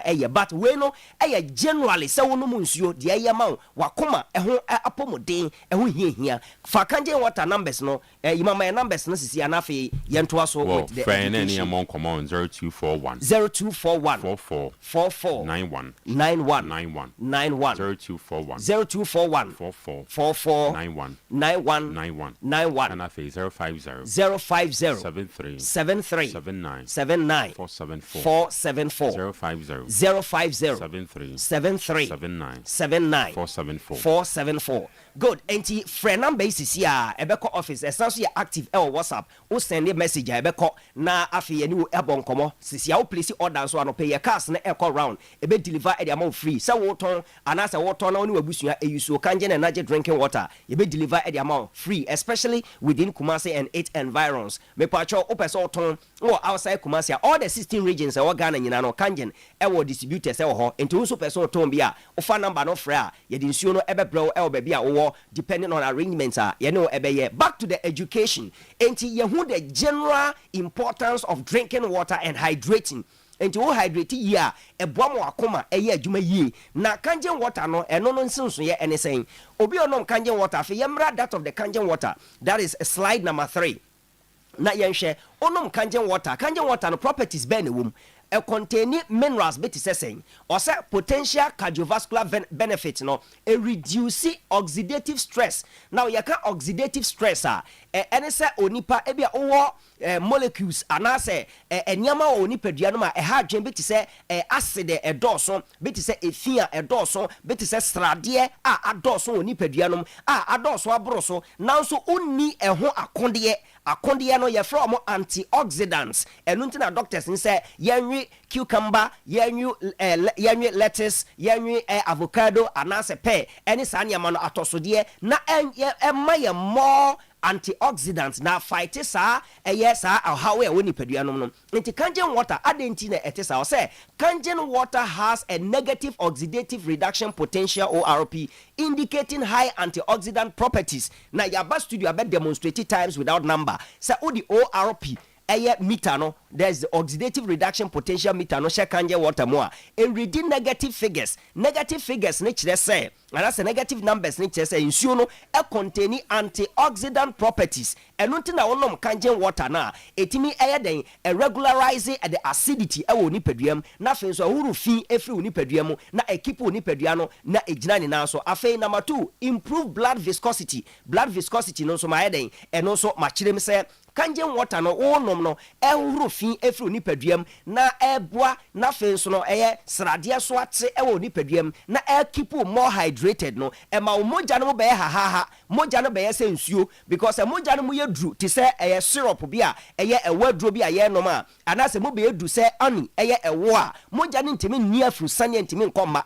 enti be ma no wa ye mre na wontimi mo wadwuma se be ma wo nipa ohome kakra na ohome te na wote so ni nyina kire blood ni ntimi nkoma tentem ba Kangen water no na eboa na ye de wuntini mo ada ho na fe blood no abe very light na timi aflow kama. That is why Kangen water no na se bo modern na ye de nyebi ma ho friends si a number no ye 0241 44 91 0241 44 91 nti yanko back to the slide na ye free so sisi ano niamra emekire wo mo hwe wo TV so any social media no ade a yemhwe or say mineral content of Kangen water any say the water is often rich in calcium and magnesium which are essential for heart health heart health on say auto kangen water na hwe ho the physical chemical analysis no outcome no mineral content table no uhwemu a obon say calcium ewo ho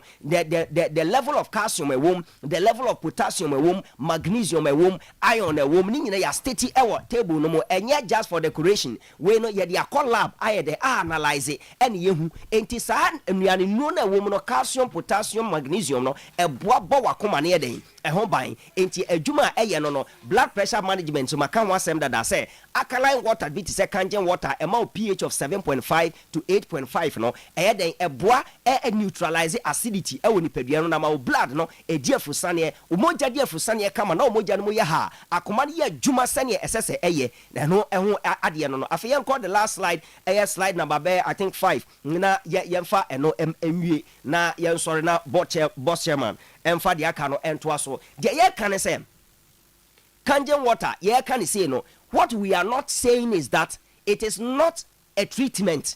What we are not saying, the yen kan and I'm a person who so yen can say wa kumayarea and court hospital no kangen water not nephew and yan was some yeka by ye say onom kangen energy drinking water odi be ye wunsu onom regularly because of the antioxidant properties because ye acid free acid bia enim na ye purely alkaline water na amount better pH of 7.5 to 8.5 ninti no kangen water nti me better hydration ema nsuo dose woni paduam ema moja no be ha kama ti se obi a wanante awia so ama o se unante awia so che na ade bi twawa ente na blood ne den e ba sa ne te eni ni moa kangen water ne den we are not saying say duro nsuo nya duro say wonom na no de kio wakoma yare na mmom no ye say ahomban bo atrema esen duro bucket ma enti eno ho asem ene ye kan so it is not said a treatment for heart diseases na mmom no ade a ota enom a because of the properties ye ne say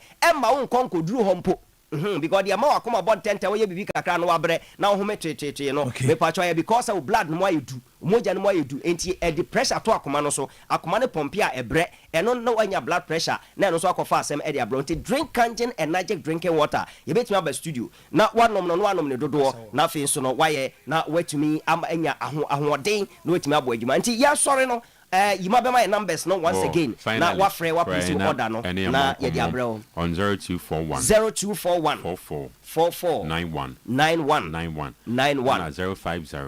050 73 474 yeah active all screens and I say great mo share with TV so social media so numbers no na roll screen so no obetima screenshot na wa fa na echiwe no wa frɛ na also awuti o radio so na ya bobo no o fa na o fra higher brand aso na yeah sorry o frɛ course na o make course na ba officer question bi o pese obisa enchiremu bi a o pese obisa na yenya no dodo no ye benyamre na ya chirichi mu kama e dia ma o place order so a na ye dia bro yeah sorry number no 0241 44 91 0241 44 91 Kangen energy drinking water. Choose Kangen, choose wellness.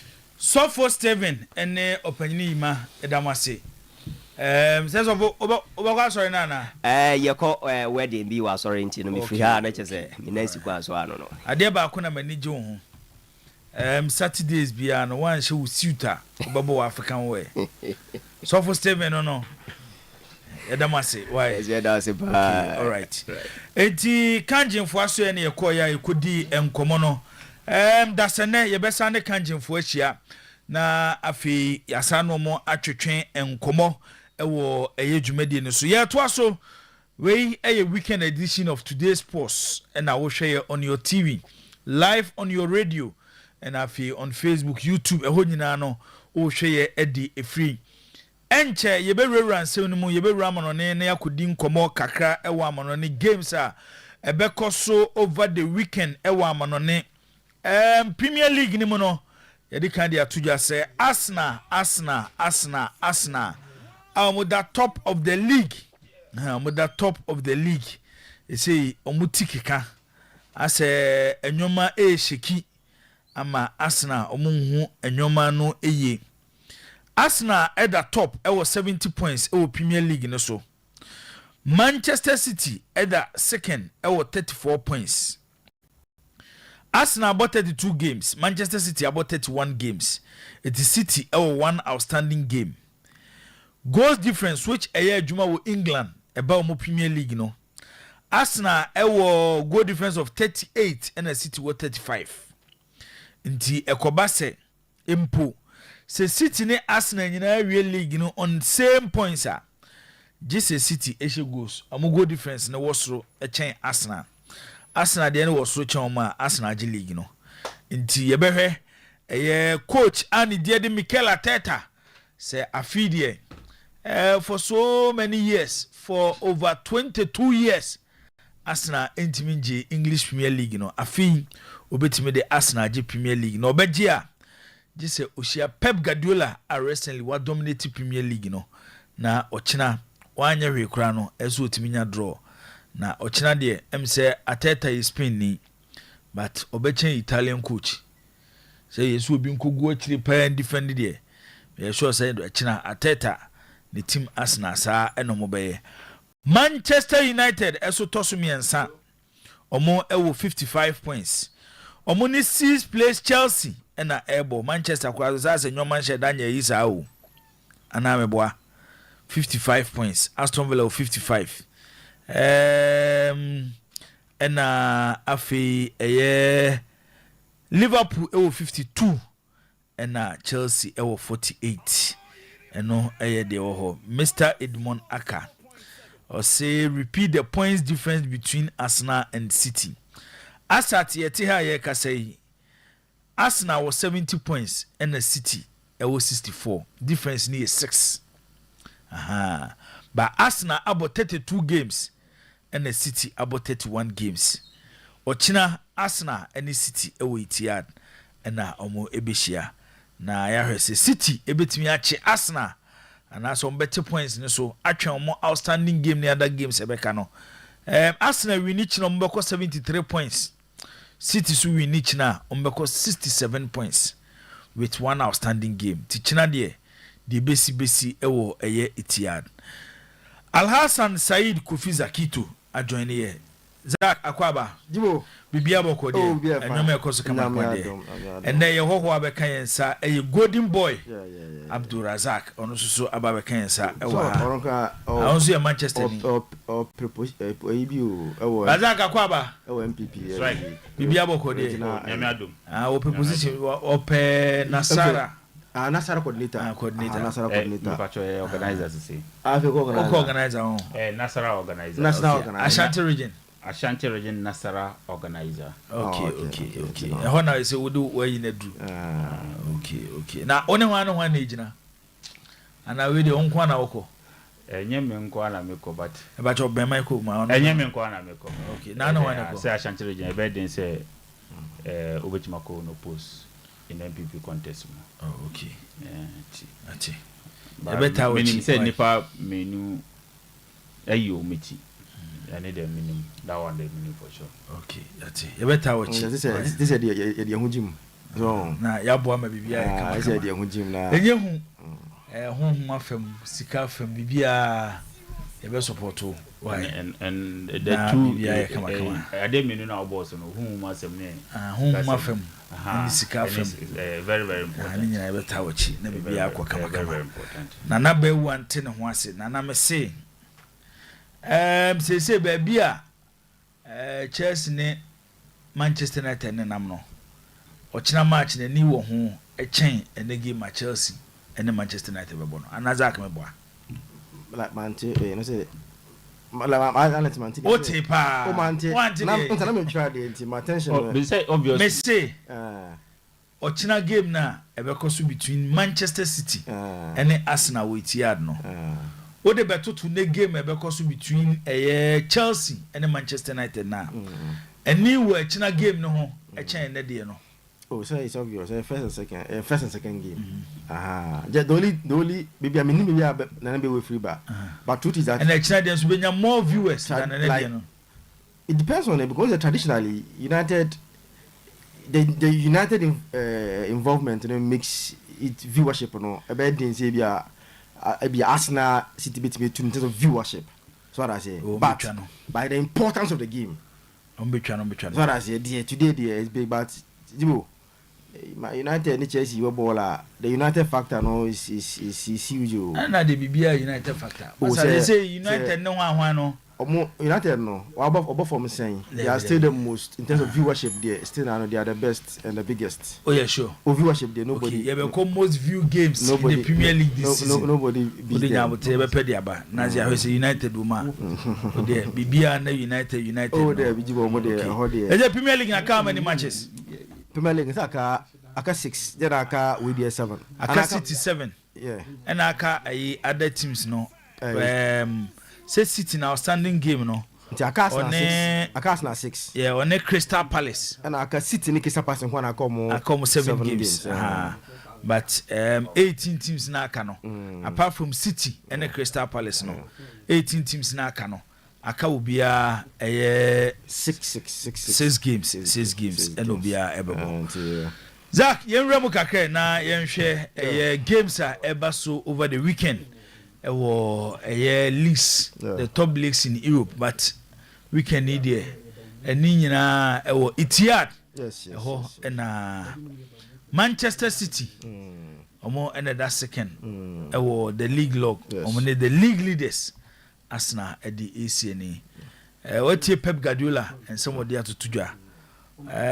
As a Guardiola, we need a psychological game. Say the OC boss na for baso and some can fast in the team no. And your pressure not to the massa. Oh, Osati Enyende playing the psychological game over Arsenal and Enyende. Osati when he was going to play Arsenal in the Carabao Cup final. And Osati where ya no do ko win game no, then he is what was him. Dibo ebaso, but in a Kakrebi no. I mean, name what is happening to my favorite team, Como, in the Italian Serie A. We got 3 matches without a win under Fabregas. And Andra, they lost 2-1 to Sassuolo. It was Serie A anymore. And there, almost chances of playing the Europe. Yes, still is alive, but very difficult for them, Kakra. Because Juve plays Bologna and Roma, Ebo, Atalanta. Win for Roma, win for Juve, pushy Como, ever down the league table. Now, more chances of playing in Europe are more and more difficult.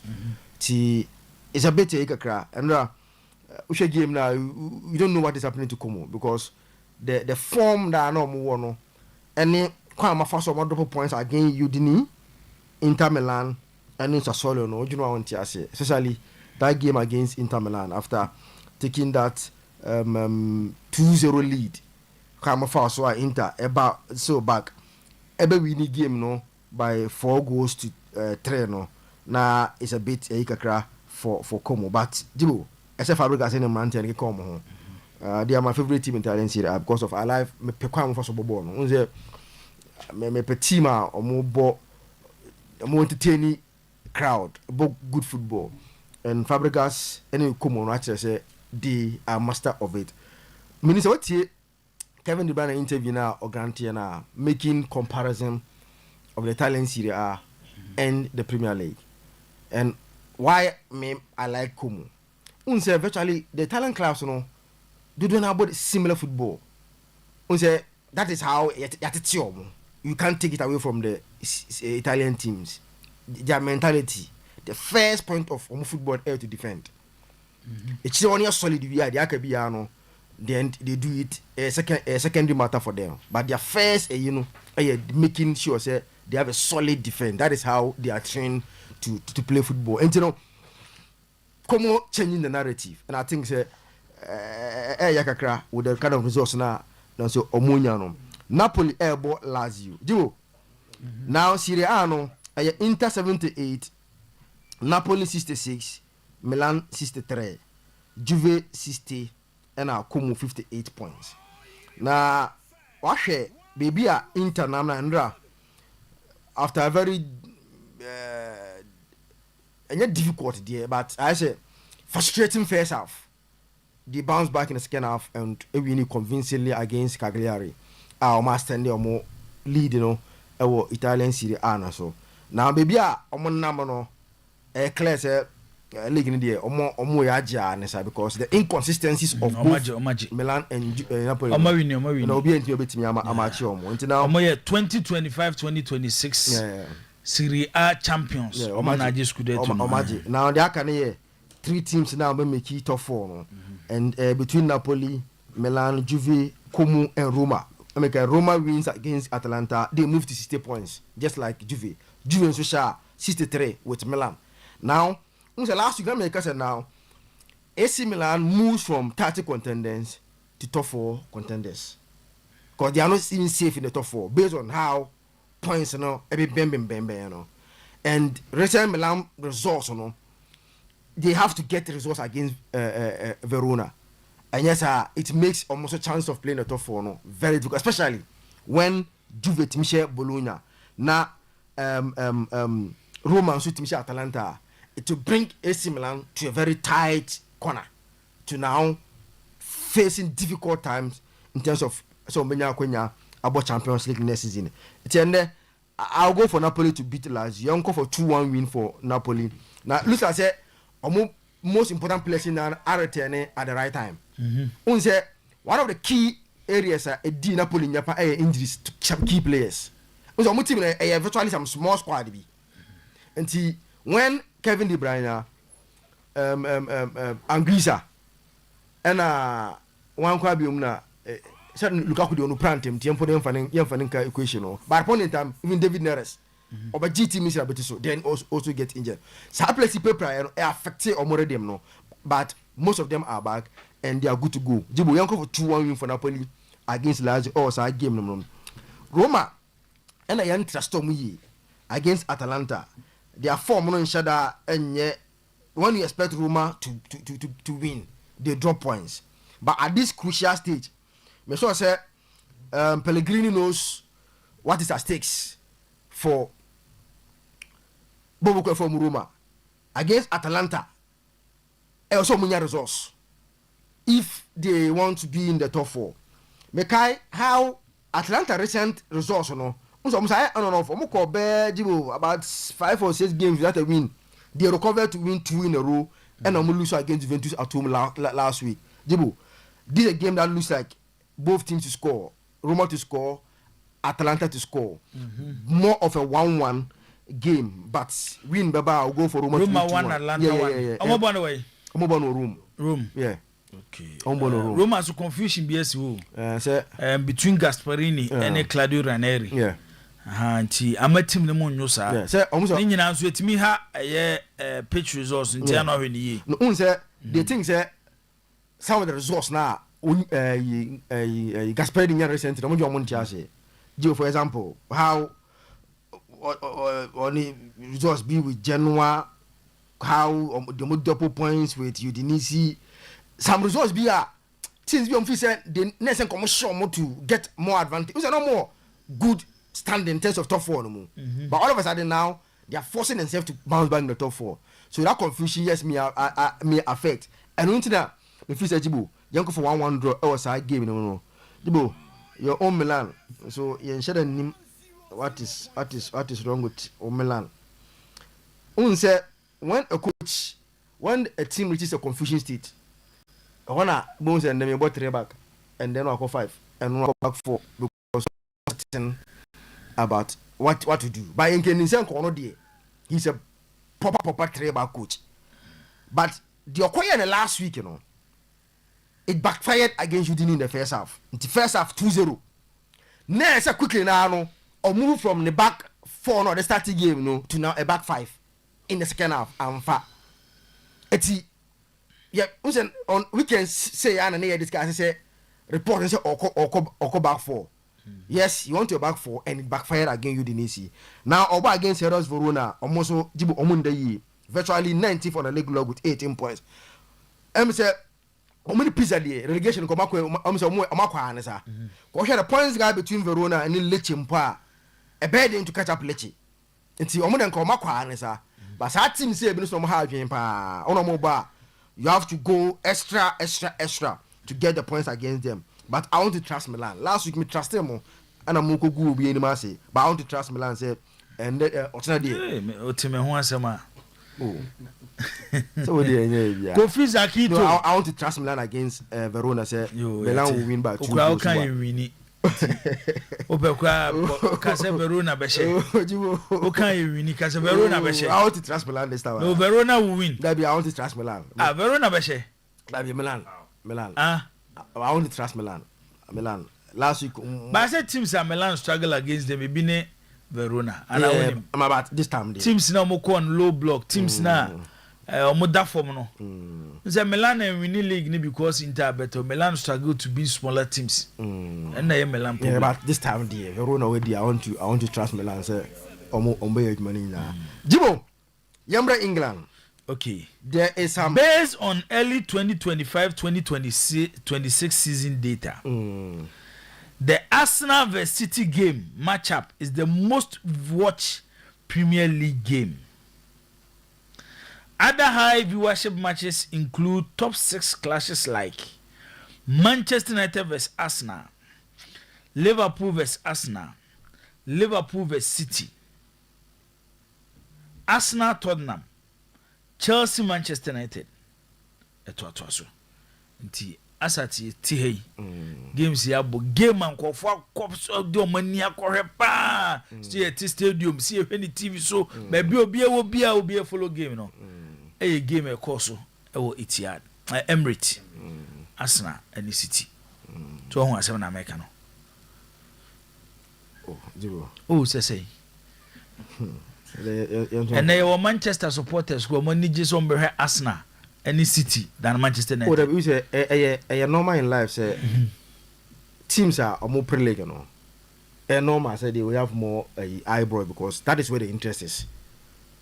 It's and there upe watching all your Man United, we are Chelsea, Liverpool. That game over set alarm because you can't miss that game. That is the top liner. That is the game that will define the league that we are interested in it. No? It's a normal thing. Say a lot of viewership because they are the two teams challenging for the league. So I can say, and then that game, watching more attention than any other game in the Premier League. Game Chrome boy, Emirates, any attention. Yes, that's what I mean. I still no more than a Premier League. Okay. It's a normal season. Biano team Biana Mueno. Last season Liverpool. Omunya the same because they were the ones top and Premier League and team Bia Obiabesho game because you want to see them win or you want to see them lose. So what was game maybe? That is how the crew Manchester and first year come Manchester and could be any Manchester United. Oh, about the new American Kono. So Mutina who say by 10 years time there. Oh, and yes was a Manchester be home be. There we go. And I want this out. Oh, good year. But one and this out. But upon all they are doing still manage the group no, they are still the second team. Sir. I said Omonya shame Manchester so. Omontiasio. Oh, they be they know my Manchester United. They have done nothing more than and I see it happening in the foreseeable future. So let's wait for that one day. Yeah. No, Omonya sorry upon today upon all City are doing no. Unse any team Wabakata United so. Is it a more attractive players to Manchester United? Oh, say yes, Omo win, Omo come back so they will get the so that I say. And sometimes what have affected United they not being consistent in Champions League. City League, now United able Champions League players Omo nyako player who the United have the like in terms of attraction, United will attract the player more. Forget about City in the league. But the more United recently near Champions League now for time free no. Ufrimu dia you know attract the big players because on person go Europa League. That is the Yanko. There is before I make City near as a game no mum. Menim born and na me ma e bia na nka me hu adwuma Semenyo ene Haaland you know na kakra bi na me mfambre game no mum. Last weekend Jibo mbo born we no. And Semenyo ko post to ibu Instagram no ye no great performance. Na odeni picture too. And a fan of Man City. Ebe Chrowa say Jibo pass the ball to Ellen please. Or Chrowa say pass the ball to Ellen please na. And Ellen Haaland na until Eugene on Facebook and TV now you see it. One coach Roy. City fan. A City fan. Yes. Okay. Semenyo opposed to great viewing performance. Okay. And City fan no kwaya pass the ball to Ellen, please. To kwaya and Ellen Haaland na dey account by no say agree. Oh sir. Yes, ono ye nin say. Enye nem afo dia. But that be this is 75 a year. Instagram. Yeah, Instagram. Okay. And oye agree. Ono o man nsa so. Go players ya no mo nko dalu. But that be this is something that if you check you see it. Ano ye o ma agree. Now, Jibo, recently, the first day Semenyo arrived at City, okay, video be by na Erling Haaland, or call one and say, pass the ball to me. So, okay, that video, no. That was the first day Erling Haaland ever it had. And I say, oh, meet players, and the first thing Helen man say, what be the pass ball, my mule, remember, so, Oba show go. Now, Jibo, beyond this, more the top scorer, and I say, top scorer first table in the Premier League, you understand where the discussion is going. Thiago now what Brentford no. Now I said 21 goals and Erling Haaland I said 22 goals. Haaland goals no nan say Emma. Now one of the idea ba call I accuse you Semenyo say almost supposed to share the goals because so far almost I said 15 goals even though recently they say Okwa top scorer dey enka. But who say recently Adibako aha most of the forwards City Ediabo mu club ni say they all play for Erling Haaland. Now Jibo, if you are a forward no one say go how do they judge you because the football no one say go yes one nya and so wow if you follow Semenyo onye Ryan Shaki unso no e twe nka ne ball no ho ne dia na power pace and goal. And the City, and the on from Bournemouth, and the buyer, power pace go. If you take the goals out of Semenyo game, virtually on Fabianca game, Rubium. Yes, the idea of the team now is to go over the account. But yeah, a lot of things you that. But I say power, pace, and a goal because he tackles. Oh yeah, a lot of things. Yes, that's true. But they are more Parker Hono.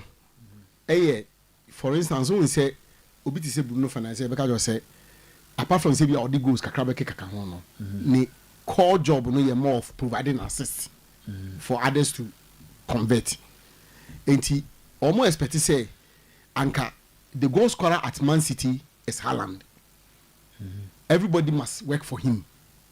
And to say if you are also scoring now, one say some no buy no at a point now Haaland goes score a drop here.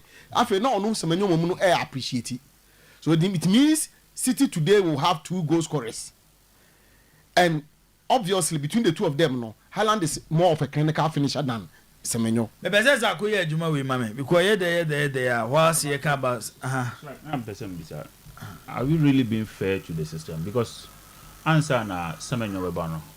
That's to some extent, Pep Guardiola bench, some of the matches for managing and change because then the goal scoring a drop. And yes, Semenyo in particular, now Haaland goal scoring a drop. Oh, not per se, not per se. Not a drop that. Not a drop that. And then yes, Semenyo also Haaland own passes because now the situation was already there.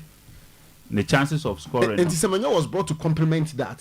So I don't. So Oba, so Oba in terms of chance creation for and goal scoring. Any goal scoring. Yes. But you see, no, I say, more of the finishing work. But much check the number of chances who are creating Haaland at once.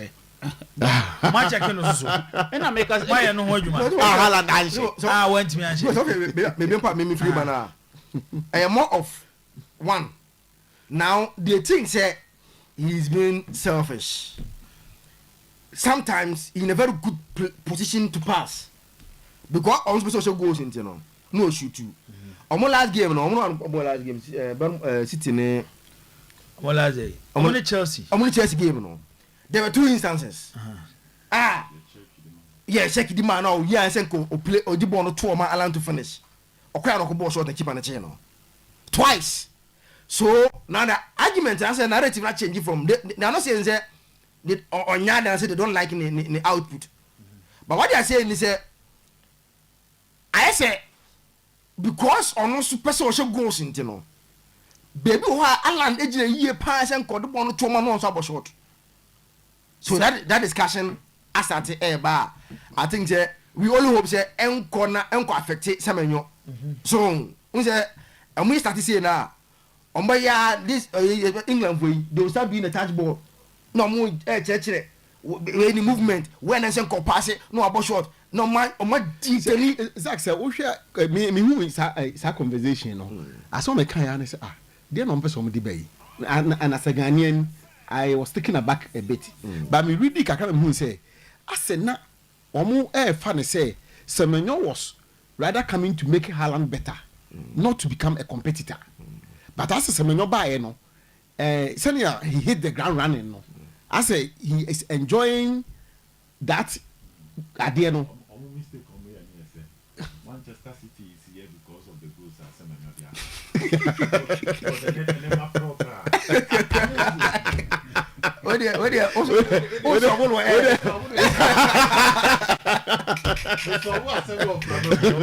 Your microphone is off. Your microphone is off. Oh, microphone, you're off. Off. No,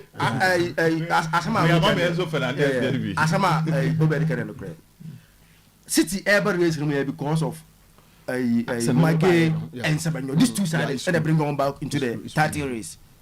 And see, why they want to bring the discussion now, especially at this stage, or more enjoy a very good runner, or more a pushy Arsenal. Then it brings us to the game. Jibo, Pep Guardiola new found love. A 4-2-4 press. One, Mame, in the 4-2-4 press no. Jibo on your screen. Where in the cup final against Arsenal. Now on your screen where Adiba ko Arsenal. And I say consistently Omanian right how to play past this 4-2-4 press. Omo say na omo tata wa mo obobo no beam. Then they pick the ball and start attacking you. But the disadvantage of this 4-2-4 press, and they say City only two in the middle. So I'm press no, I'm just only Bernardo Silva and Rodrigo. I won't give you one of them. So if you find a way to play pass, I'm for no, I'm air press one. I'm pick one required all consistently. As the intimate bomb, and more the next phase now. You will say the second half, the same thing, me. Now, she may be a Zubmendi, and they can write it now. It's the next phase of this game, no. You see, I'm more for Nechi. At this stage, you can't pass to any of them. Meanwhile, Zubmendi rise. And as I'm quite one first, any first who pass from the back behind. These are the two key guys. But maybe they can't receive the ball.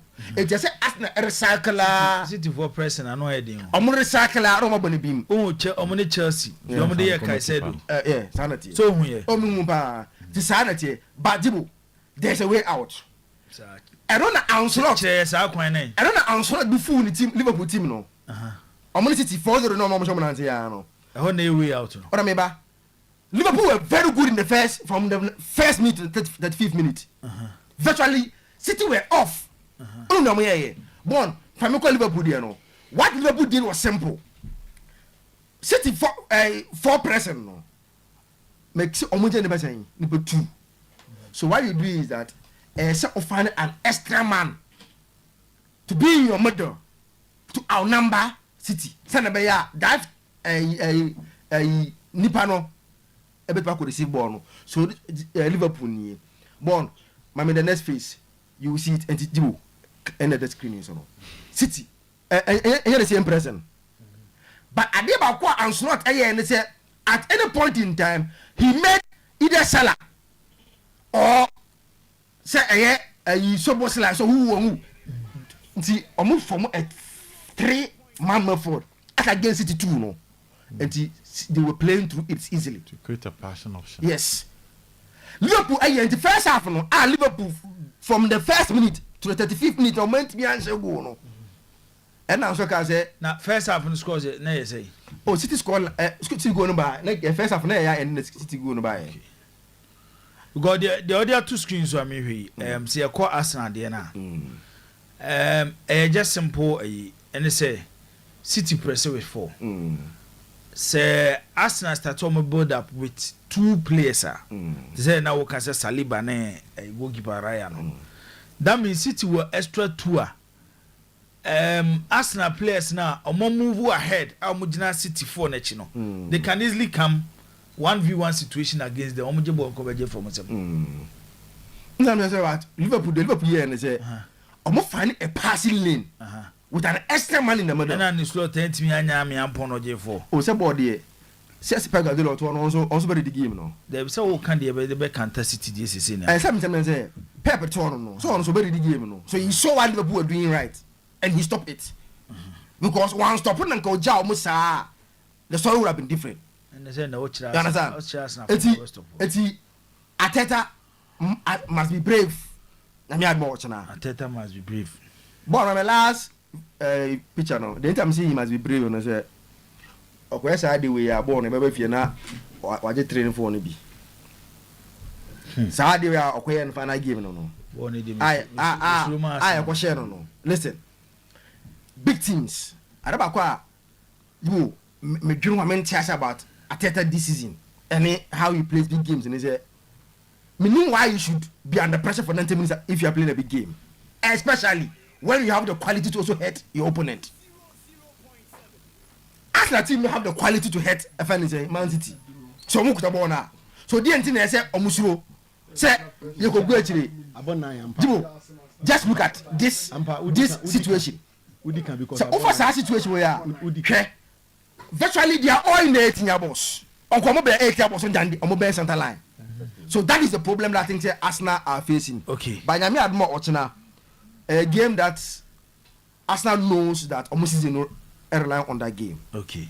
On my last 2 visits there, Ateta I manage about draw me 0-0, and last time I go 1-1 and 2-2. Oyerepa been game 2-2 no.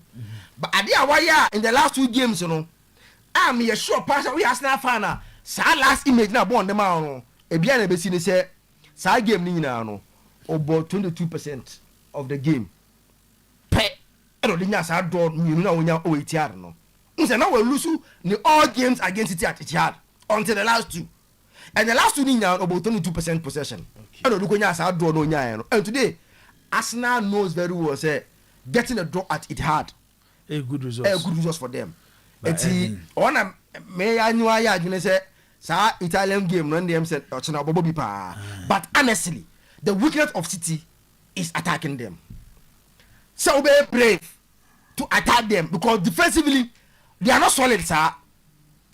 For that they hold omukutabo ni but omun defend ye eti Matthew Nunes right back on defend ye so uye brave O'Reilly because he wants to move forward on defending. So if Ube brave attack City, you punish them. But whether Ateta will have that boldness to allow boys to say more and come when you quite City.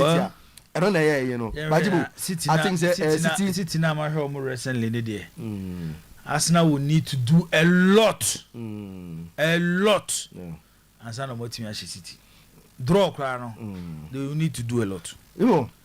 Yeah, I know almost second half performance against Chelsea. Obi who on nature on was far ba. Arsenal no, omonye careful. Yeah. Omonye careful. But Arsenal can force and get a draw. But make me have the best for them. Else we can go for a draw. But Arsenal can sit now. You nya hwe recently no. Omomom pai. Ade ba kwa ai ma ento Arsenal. E wo china game say Momom City she first go. No, so consider they now start passing around. Momom City she first go. They start passing around. Say Arsenal be so mo game ni Momom first go. No mo go chire. There be there City for me money me chire be da ho. But omunim no Momom City she first go say Kim ochina. E be Liverpool score line bi. I hope so cheche ba for one now. No asempa na makacho. Okay. E be Liverpool score line. Say Arsenal share first goal. Arsenal share first goal. Then it will be a difficult game for City. But Omuma City share first goal say Kim. Momentum be shift Aku City side. Arsenal ain't even containing City pressure.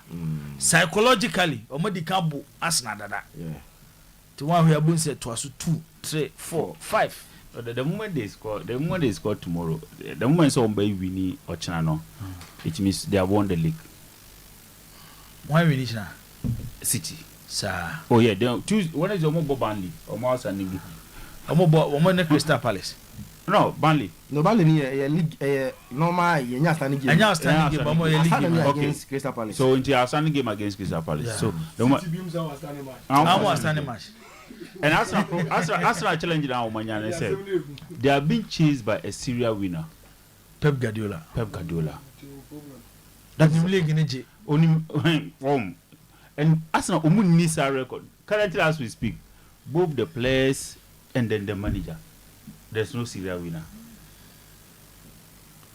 I said no, I'm not in her room over Kasachi place. And says happy.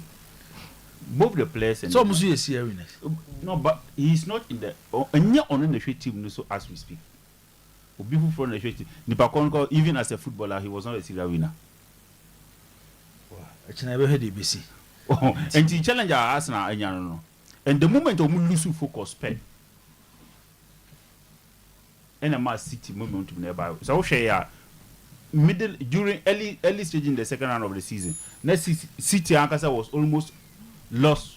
Now my interest our league in by way. On to say Arsenal invite City. Arsenal invite you into the title challenge. Okay. Zach, you knew Manchester a game. That's a game but we will test Carrick's again experience in today's game. Four centre backs. Four centre backs are out. United. Yes. Referees no Adaroma giving records and records to Maguire and Lisandro Martinez. Boy,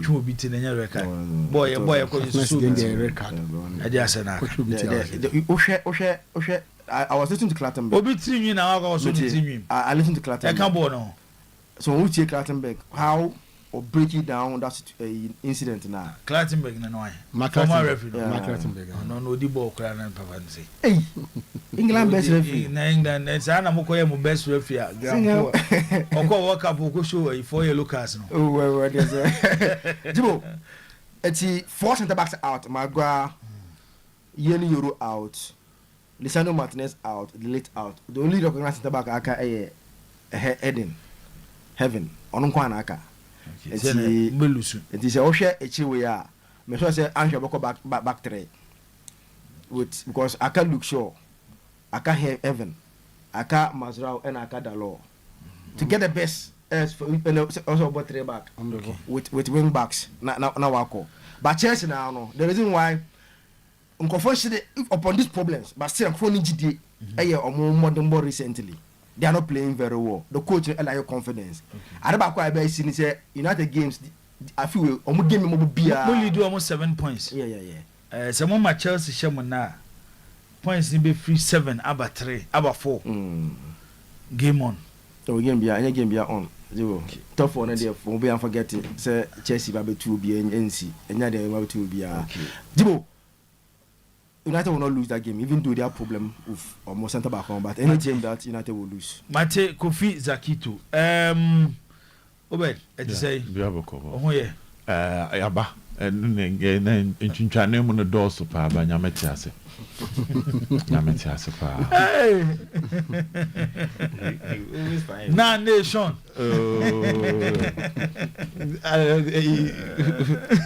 As actually I always find a way. We find it out of we bend my fine. Yes, we always find a way. We find a way. My memo quick one. Quick one. There's one thing. Yeah, we part to papa. On say Champions League near born over the midweek. Me who say Alex Ferguson as some more can say defense win new championship na no correct. Now if you look at Arsenal, there is no way they are supposed to be here. Born in Mami Arsenal, omu players and attackers need goals or machine this season.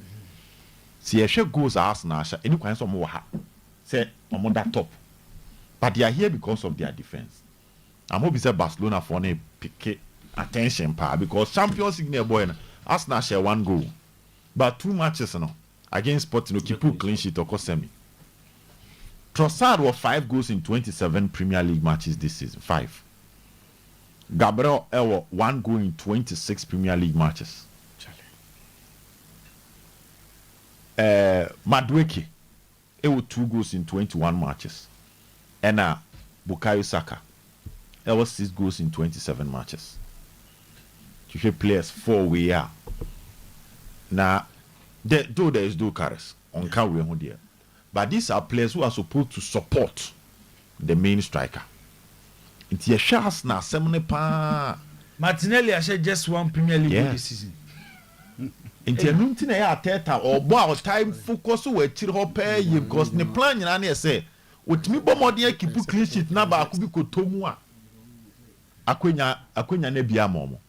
This is terrible, Jibu, and you. But they are here. They are still on top because they have one of the best defense. Keep the most clean sheet in the Premier League. I said about Ghana Premier League, I had to folk. They are not supposed to be at the 3rd position. Bomodaho because keep the most clean sheet. They the best defense. Into the game near Pong. So I don't see Arsenal going into this game going to do anything different from the Omeya or EFL Cup final. Rather, we want an Arsenal team that will try to perfect the EFL Cup final system. About the same team, Obeha say, and him fan a man in the Man City for shame 2-0. No, are perfecting because though Arteta catching United say is going to Etihad for a win. But the bottom line in him how Arsenal will celebrate if they leave the venue with the points intact, points gap any the same as a move free venue. In how they will celebrate. Ahead of this game, you see, Manchester City is an enigma. Now, Jibo, before I even move to City, player about Arsenal for Afena among can one send Miguel Moreno. Arsenal for nothing but Monka. Jibo, that guy had a different vibe and not the Arsenal team, no. Whether from the bench or whether he's starting, plays like a false 9 and also help Odegaard declare Zubimendi if Arsenal want control in the middle. Okay. But in absence, no, I am among but I can't snap. But City team, no, traditional Pep Guardiola April, May, June, Nani Janaso, because our high experience, no, when it get to the last stage, into Nimkwano so. Okay, about correction, Kakra. Okay. Please tell Ubed, the most clean sheet is not Haas, it's Samates. Oh, okay. Yeah. But Haas not the best defense. So Haas more consider less good. Yes, so best defense. Haas was best defense. And a Samates. Oh yeah, the Mr. Akana. Mr. Akana, yes, definitely. Mention Mr. Akana. On first person. Yeah. What? As between about 10 matches, no more considered. Let's go. 3 goals. Exactly. Now Samates goalkeeper keep 15 clean sheets. Why they are not considering more goals than House of Folk? Then I start to pay attention to the keeper. We have no more Jumajibu. In Ukraine, City are used to this final finish because they have enough trophy winning mentality. Okay. Pep Guardiola not was saying they say coach is all modern day football. Why the trophy chain will be and he is on the verge of completing his coaching career as a coach of the most trophies. Pep Guardiola on most trophies and trophies no a cut across Spain womb were competing with Real Madrid for the Spanish La Liga and dominate your mo inti on a kukudam to send Madrid a prince so apem not on chain obe face clubs the team the Dortmund team no build it, you know, do a honey easy man but again he survived. And about England in a first season which was terrible and was picking the pieces together on a club called 98-97 points edgy league on a club called 93-92 points so 2 points now club nya no 97-92 ni nyina na ka G League is simple. Even last year slot to G League no ka club team no e be G League simple. Okay. So when it comes to battling at this stage he has seen it all into one panic. You can't kick it Donnarumma, a Champions League winning goalkeeper. Ruben Dias aje Premier League. Josko Vardy aje Premier League. Rodri a Ballon d'Or winner. Afen na me ya te ase di ntia Rodri ba ye no. Na Nico Gonzalez was in a wonderful form, but I prefer Rodri over Nico Gonzalez experience. Because Rodri no be man experience at this time. Leadership. Yes. Command in the middle. It was a Rodri by and even journalists were complaining say Rodri is not in a good form. See that when you AC or call off for almost a year. I think in a pep in the I'm going for Manchester City. Manchester City win. Yes, okay, I'm going for a City win. American sauce and say Obia Unia Rishimu ewo Tottenham Hotspur mu no ene Tottenham be Brighton. Yo yake. Nti Monfanto Roberto Di Zerbi Obesha Brighton. Their last game against Sunderland is suggesting so. Even though they lost, even though we lose the game, but organization, team organization. Okay. Ti yem hede na besi. Aba ta kwa aba bibia boko de.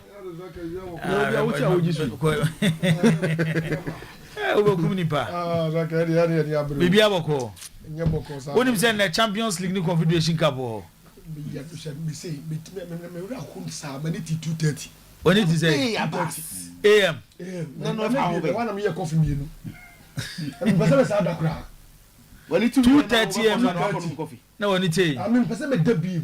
Adai. Me twin Ghana football no one. Me be no na me twina ho. Go 2:30 dey be matter sorry 2:30 ah. 2:30 man na bi em. Enyo ma be ma sorry 2:30 bi a da bi akọ na yere ho na na dey so. We dey Ghana football. Oje okay. Oko bibi na won saka na. Ma won natiko. Masa hwe de wo bisa mi so de wo de mi ma bisa nipa bebre e fa bi anto excuse me say politics crime team bisa strike we ye de we say bi say no tie ne de pedigree say ampa me kwa me dwena me ka sam kire me a me hwe nra ma hwe ne ma hwe kire na ma kam ye sana bom ze beti siso a na me de ayam me de gira ma sam so hwe ye bo Champions League Arabs ko for ma me follow pa Arabs ko for mo a na West African na ya take over so a e Guinea no mu ne Cote d'Ivoire Ghana Nigeria na ria no mu bam ya dominate yaso ko from Arab for naje and ko South Africa so unim say all the giants in Arabs mu na free ele free pyramids are free work are free Raja free na ka Esperance and South Africa for South Esperance who ma ko bon one day Sundowns question one day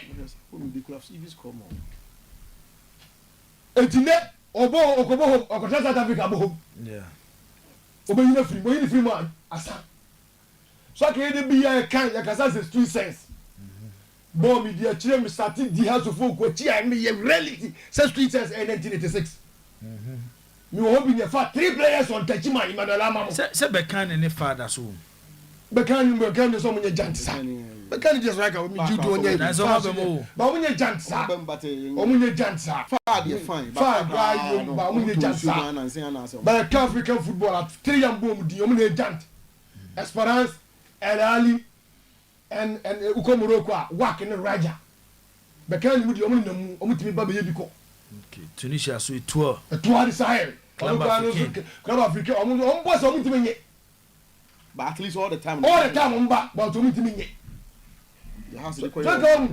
eti me trasia me say the name is busu asempti yan blacks ye ni identity ye ni yetimi ye 10 ye e de ye gajo na yesu ni gajo na o match bo 10 ne bo match ye ni gajo na Ebo League ye na obefa semenyo wo enu ye individual business enu nko ye football so obi be di ye ni identity ye ni yesu boy say ni ye ade na obe fa ye say ni ade na bia do obi ye ne de san ye de ko ka no eni ene from 1957 we need team chow 1957 eni start league of Ghana apart from 57 there is no year Ghanaian club enko finance asem na wo ka no nkofo be ka say wo ye kolo awusi mi ye kolo mi ka say wo ye kolo and that chop and ye modern so mo fa modern na dia na bodiba mo de modern ko invest mo fa nje modern mo de ba mo fa nje finance wo ka say see ya mo ya has go 2 1980 modern 3 azaka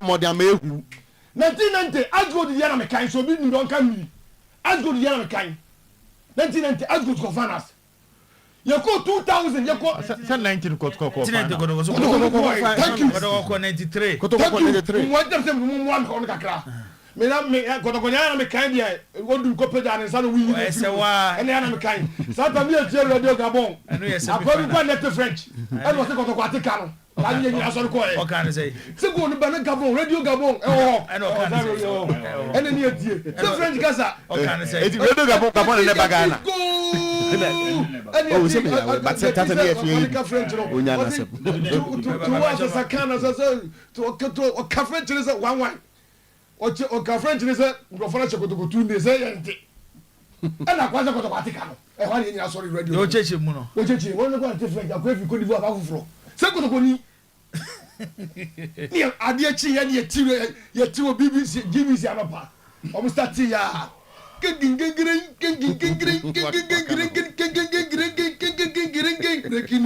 kotoko out African Cup competition ɔde ni adeɛ akyi ne nyinaa no na wokɔte no wae sa na wokɔte no wae yɛde sama bɔ yɛni 92 meboa 2000 yɛkɔ 3 ɛbɛdwuma sa kɔ baako has kɔ baako has ne kɔtɔkɔ sa ahyia masa asɛm waka ɛhia wo paa ɛhia me papa ɔmo sɛ ɛnu yɛ koolo na ɔmo yɛ modern football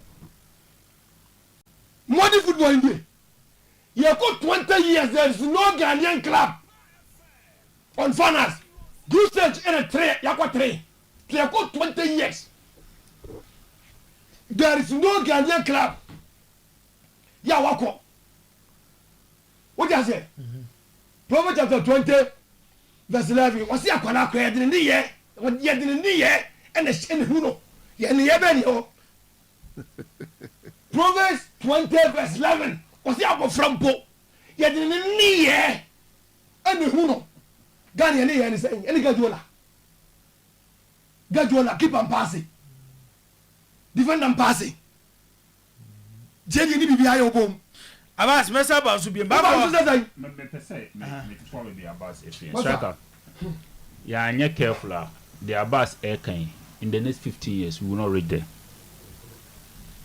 Say 15 in the next 15 years the abas air kan you know yeah Sundowns amanfo enka mpo say omuni brace on person mo football no om ko fa history short cup mo nyina ba so mo coach om yes mo ko fa 2009 the om the history short cup by anye yi ono mo the Iangoro wa by anye yi ono mo John Nickens former Nigerian international ono mo the by anye yi ansa na mo ko fa local coach mo piso akwa bi tiatia bi sa no masa manager omo ko John Nickens omo pam John Nickens in the middle of the season no omo be relegation ono mo yi ni fro no mo fa ye fence piso by ono struggle ya no mo di qualify omo ka league no e na do be fa ye fence so be ka ya o introduce 352 o be fa is Rashid Smaila oh no so call ya want me ambo ono mo build the system table integrity Langerman no more build strategy, no more build system. A do stage and more pattern. Every single player because of I use more fun free South America and I saw more fun within the African continent and I saw more fun within South Africa or more pattern our mobile. The pattern has not changed in the last 10 years. So Ushe Mamelodi Sundowns. Now Ushe Bekani. Now Ushe your friend is a pyramid. Emu a omo decide say born omo ye omo mfa ni agro omo ye born omo mfa ni agro a omo timi inject $4 million in one single player omo timi invest $1.5 million in a single player now she do omo ye now the compare the na kana now she dey striker I'm sorry e be taking the next 10 to 15 years oh you be do because no you see and then now you see you better do no proper coaches. We are just lying to ourselves. We don't have good coaches. You chantro. Aye Ghana. The last time because your friends the Kodoko lose 2-1 against Samates. Mirehuye. In the picture we are go view. Mirehuye. Even House of Poku. Even the league leaders. So I say Oka early 90s now Oka early 90s and Ejuma tanko mo ye no mediama nyina so ye ni coaches. Oh, they can go to Africa. They should start going to Africa. No meet here person. Simba Mone, Yanga Mona Oshe, the results have a babonte. Now share results have a babonte. But ye can tama no can send a huruya. Ananyesa. Ne huruya. Ne JSK. Ananyeska. Ne USMH Orges. Ne WAC. Ne Raja. No one has and Doko share 90. No one has a share 90. Now, Omuni even Great Olympics. Somewhere kind 1991, 1992. Great Olympics Echo Cup Winners' Cup. 90. So that is the challenge now we are facing. Unfortunately, your comedians are more running football. Comedians are more running football. Oko too far. Oh, striker. You see, where's now you see nothing. No. They might not be there, but to call them comedians. You see. They stay almost stage. Omudiagro. About that, Omudiagro. They will stage. Your bomb. Almost stage. Almost stage. Now man for share. Now I there. Now I said now bomb my basso. But me one day Juma now was say. So I can hear you. Good local player that he can walk in straight into our national team. One player. And the South Africa, and the Morocco, and the Algeria, and the Tanzania. One player. So yen Tanzania Asia and on national team level. With all your kudus money, we will be struggling in beating them. But I'll check on look at national team now. Now about 80% of the players no my home base players. Brother, that's it. Ebesaba subim. Baby, I will be able to have to uncommon so. Kotokone has. Mada. Monsore. Mada. Dangerman. Fansem ni guwe na afi yentan to aso. Aha, Oyerepa 100.7. Aha. 2011. Proverbs 2011. Even a child is known by his deeds, by whether that he does is pure and right. What it means, character shows up early, and actions reveal who we really are. You can't hide behind age, excuses, or intentions. What you do is what defines you.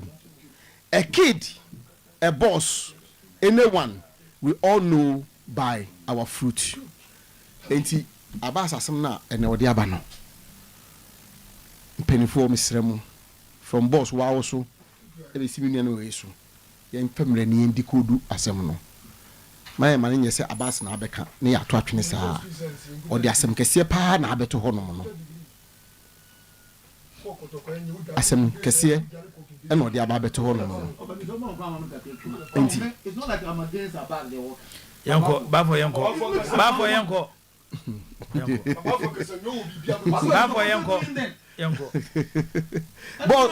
Boss. Me patrol one son and me did instead of going. Ebia so bit my boy make a cry. And as a woman, so I say, Razak, particularly Razak, I'm sure he should be able to help in this area. The past 3 days, the information catch them is a Koto captain, Emi Kumasi. Captain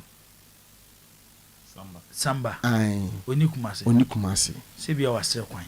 Oh, yes. And they cry make us say, Samba is having the final right for the mother. Oh, send any some of them may can't some bank cracker. Mother Roma. Now, information may pick say, Enra, and the next Samba Fia cra. Na Oko. Okoni Krum. Congo. Okay. Now, information may pick say, Samba Ekono Kotoko Mwano, Omo Yane Queen. Kotoko Nibianko Jane say Uncle. Krane mami echi kotokofo mpanimfo so anya le kwan sɛ ebi akotoko nsa abɔdeɛ koraa ni ebi a gyewo ka sika fa ko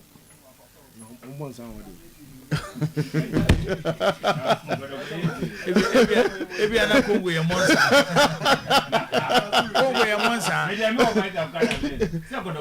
apart from players is obi any o ebi a kongo ye monsa obra so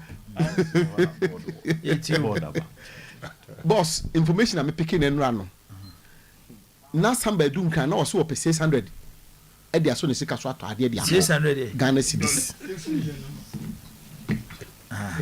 6 million 600 Ghana cedis kaniska semin kan 6 million 6 million kaniska ade kan mi nu ana me pacho 6 million na me na nu ano chwa a wa brankesi nyame ni ono so ho sika kro na 6 million na kotoko captain e pe dia so ne sika so ato ade na wotime e dia kwa ni ma me yi na we dey 5 mo be me becha me mo IMCD aso me kan wo se me mo obi na be so di 6 million ko she no me fa ko she obi a me ka asem me ka wie na sem obi di be she obi a no de ahye obi amfa she obi anso a ba me masama me kan say e kotoko captain ani ma me e da fo mo a okokra na chi na samba mo nyoma me ye ni wi da bi weekend no yeso mo koy pe what I hear so ma ya wi a obi correct me ai na no ai visa se bon em se mo de ai na de no to TV ni so se o ho am san fan to so ne so ma ya wi a but Samba left Accra yesterday night en route to Congo na ese kotoko panyini bi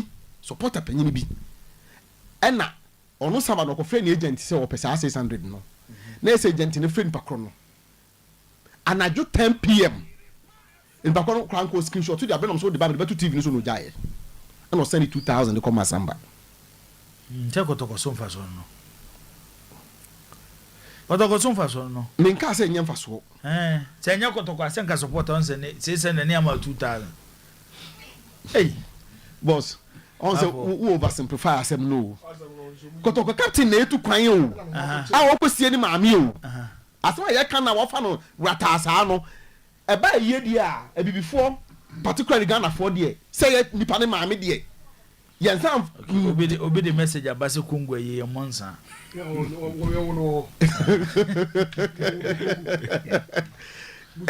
kotoko ntimi anya o mo captain kwan fefe so ye kan mo pese mo ne kan ma otena eno ma ye ma nipa no onya hu se ye kwa no ye do yen na otimi de tani binie nipa cho nyesa kotoko se kotoko fo e pese mo ya no mo captain no wo san tretre contract ni no mo tena okay ka no man ka yetimi ye ma hu se na no me be ka cho se yes players no eye ni ba papa no amini wo players na ejeje la sula la kakra de bo anu ma send the normal say your office say obi nya yi a na nipa no department wa see ejeje yi wo say ya de ye wa na ojeje oni siasia anabo a ye na so wo be hu se ebedu eye ni bre no a ebedu so no station no management no so ebehwe wo kakra aboa wa ma se wo mo wo se wo na dey okay so on see wo mo di amati me ja to afi ma me yenye stories ne yanko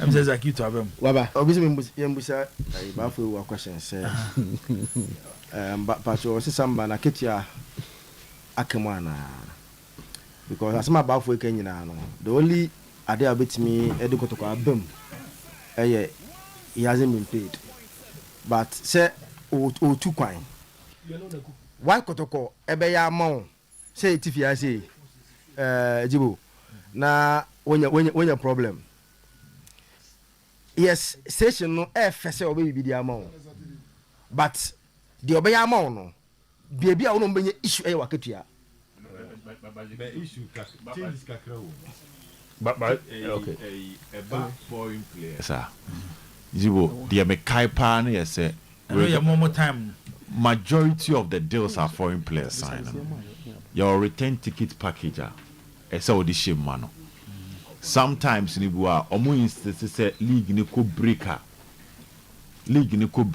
you are supposed to give them an in and out and you season so no kwa esa old man o man a ticket o man out at this point no regards to somebody I don't say Samba on coy because look at the foreign players no break bi omoko so kutu kwan nti se nye break kura na omtimi shem say one in the middle of the season in and out ticket plus and season no one in the middle there be baako in the middle then you season na and also there nti ebu akro mo kono mo ba so na utwa ticket de man sa aba coaches crowd here coaches a bit request 2 a bit request 3 in the middle of the season and san you season na wasako but say obi maami afiri mu a say tick yes coaches no when you ticket I don't think ticket there no to try that there me nka ticket asemo the enti more issue with before narration is go try ticket o be man o say o party am say I want to say no so because o party account say Sunday Ghana play aboba do you blame the club you try o card say what me can supporter no me tie before me tie and I nyina tie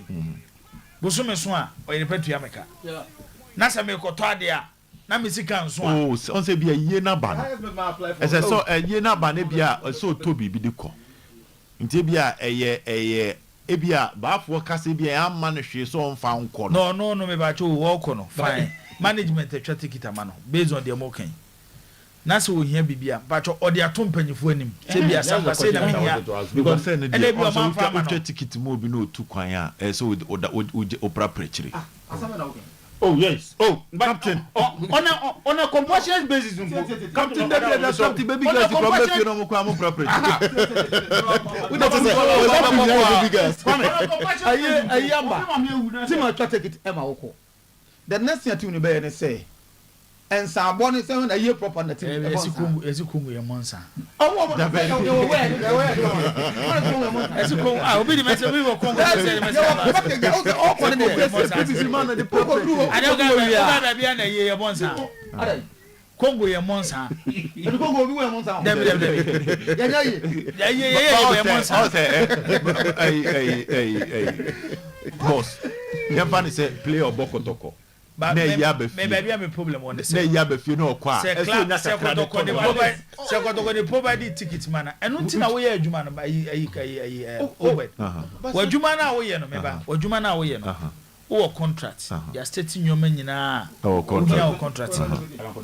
O koyama o ticket se wo contract ti se de mo kan ya provide the ticket. Ba wo ko gina ebia ayi kokomremre ba bi. Se wo to ade na usika aka 600 Ghana cedis a. Okay. What's the club now? Na obi anko no so e. Obi anko yin. Obi anko yi ne. Anko Kongo. I remember no yes. Oh, the bon say player. I say we don't about for to so. If I say player. We are na baby obi abeso fan. I remember no go to you. Why? Oh, the me sure. Me sure say on compassion basis pa the striker. Me sure say on compassion basis pa the samba ma mewu. Samba on e ko captain anya sa. Na ma mewu. Not going to catch ticket in and out of mana. In Jomunji man $500. Players are 7 I am working. I'm to change the Kotko for because me just Kotko for Mama says if from say team the bibi ba. Munyabo tre. Kotko for the bibi. Mube.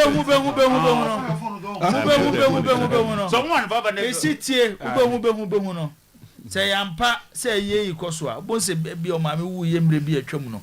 Mami no be no mami ni huye no time mami huye no obo wan so ka chom so me hia de bi se ne de ama no na bo se no na ko block no time awokọ yi unya abotre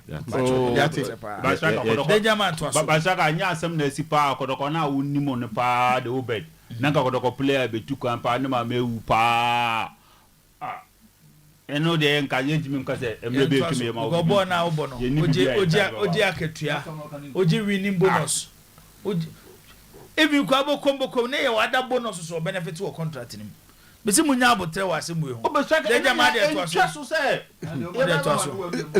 solo yenko you are a crap if your touch of the ball does not enter into the net.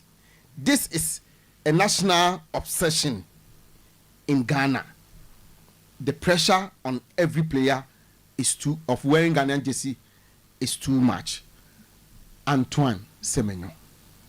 Is it different pressure that comes with now being a superstar playing for your country? Yeah. The expectation. Do you feel it? Yeah, and in Ghana especially, the expectation is every ball I touch has to be in the net. Yeah. Like if it's not, you're crap, you're this, you're that. No, that's how they are. Yeah, Really? like they love football over there. Football's everything. So when we don't do well, it's like a meltdown in Ghana. Seriously, yeah. So there is a lot of pressure. Think he can handle the pressure? Boss, he's handling the pressure so far. Yeah. Like so. Boss, Semenyo or say Ghana had it. Na crap na say anything. What's that? Sir, say untouchable na in one man shed there. What's that? The fan say what's that? And no crowd the fan say bo BS ordinary night can be said to nothing. Yen to aso. Yeah, baba no watch it. Yen to aso. Yeah, baba no watch it. It feels great. The atmosphere is good. We were struggling in the league, but the boys were hungry. Frimpong on the advancement in the FA Cup. You can feel it from the atmosphere. Everybody here around the game was very excited about the way the game was being played. And then more especially our fans and ourselves, we don't know how to even talk about it. Maybe later on we can celebrate it well. But for now, it's still like the game is going on. But I'm telling you, it's a good feeling. Being the first team to qualify for the FA Cup final, yes, we are very, very excited. In the league, we were struggling. But in the FA Cup, we won almost our game. We didn't lose any game except for our quarter-final game against Chelsea, which we drew and then won penalties. But I'm telling you, the boys were also the anger. You can feel it from the boys. They wanted to play this game. The team has never won a trophy, and now they are in the finals. So that alone gave them the motivation to also go for the kill. Boss, unse from Pomanso said Otimiji FA Cup, yeah. In the past 2 seasons, we did the league and the FA Cup. Yeah. And that will be a big feather in his cap. And Tiaman Fonreno. At least Bilim say you need back open a hammer. Yame Buana Nations G Cup, yeah. Is a Dr. Chade in the game you can kind. Baba Yara, I say. Baba Yara day. Oh, Sabranca seen him Baba Yara day.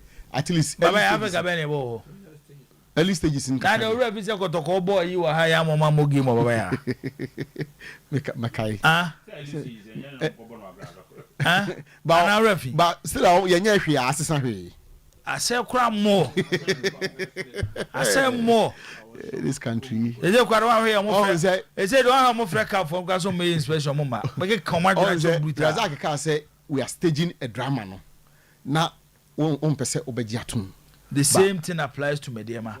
Omo qualify Africa. This one go bom games on kind. You know that kind. Eh? I did cry some nesi krumai. Tama, Ijibo. The whole Ghanaian football system, no. A national theatre na yewo. Any a friend saying comedies. First normal for Ghana a Thursday theatre. Say from TV theatre was a Thursday theatre, meaning which is which. And a year. Because as I'm not about Abeka or Hanomono, our who a systemic failure at all levels. Now, the only go for power or Mama Ghana football say. A central for particularly swag. Particularly Sports Writers Association of Ghana, particularly swag. I see nothing, I talk nothing, I hear nothing. Swag. I see nothing. No more cruise. I saw nothing. I saw nothing. I talk nothing. Swag. A group swagger. Kasenka, a ye clear, omo kasa. Obi a wodi Ghana football nim. Obi a wodi Ghana club kase nim na club. Obi a obi wo sports nim. The humble also no swagger decided say you don't see, we don't talk, we don't hear, we don't do anything. Swag. Yeah, swag, yeah, Ghana football. Every baby. Yan to us danger. Yan kwayanim. Boss. Danger. Information I picking say Cuba Aristica. Edana Apamono. Mama family say. Yes, we have problem with the crew. Problem be here. Oh, we're not Atapuku kind. Hey, oh, Atawonya sa wo ye no nya na ye mo side asem be kono so. Make am drop for asem. So, who doesn't know, sir? Again, I'm the chance to put here into question. Who doesn't know? And yet, Atapuku and Rachana need na phone. I don't need the phone so now I don't know Yamenka. Me the me nyamu. Me the way I don't know Yameka. What's it then? Minka so pom coach in any back can because Obianim said Kloba was not happy with whatever went around the Chelsea game. Obianim said Kloba on this senior place no kontokwa. I'm a player like a champion for something in the who doesn't know this? Who doesn't know? Kloba o cast over koyene. I said the best ko ni mama ewu. Oh, say be our emergency. It said there near the hospital. And your mammy o nkwane ma. Near the Nancy I call Ukruma a because same offer. There be Oko back once and I was you. And also so Mina. Okay, day. No, 2 times I'm a couple telephone. Because say what is IGP for Abeko. Some IGP offer me a medium Cabeko. Aha. That's me. And also say me after no. Aha, so says he has Shuba on one I say is he has said it publicly before. Let's to be honest. Meaning the see ewo brekum but as we were can before even go brekum Chelsea home game be and one kwa and no say like there's emergency war I say meaning say mama I say papa emergency no it take 3 weeks na that it's you know he wants to leave Zach na one pan na wo so asem issue oh emergency 3 weeks that's emergency Chelsea bought no boy that say according to you know yes I you know any duano for no yes in terms of man is kakra man here Akoy. Edekoy. And what's about? I don't pan at be. She's like, I said, nay, say, on fancy cosport, nay. And I on pan at your senka, on trans and masses in here. And then I come to port because she said about me. I don't know, I've not followed that game. Okay. So because see your brekum.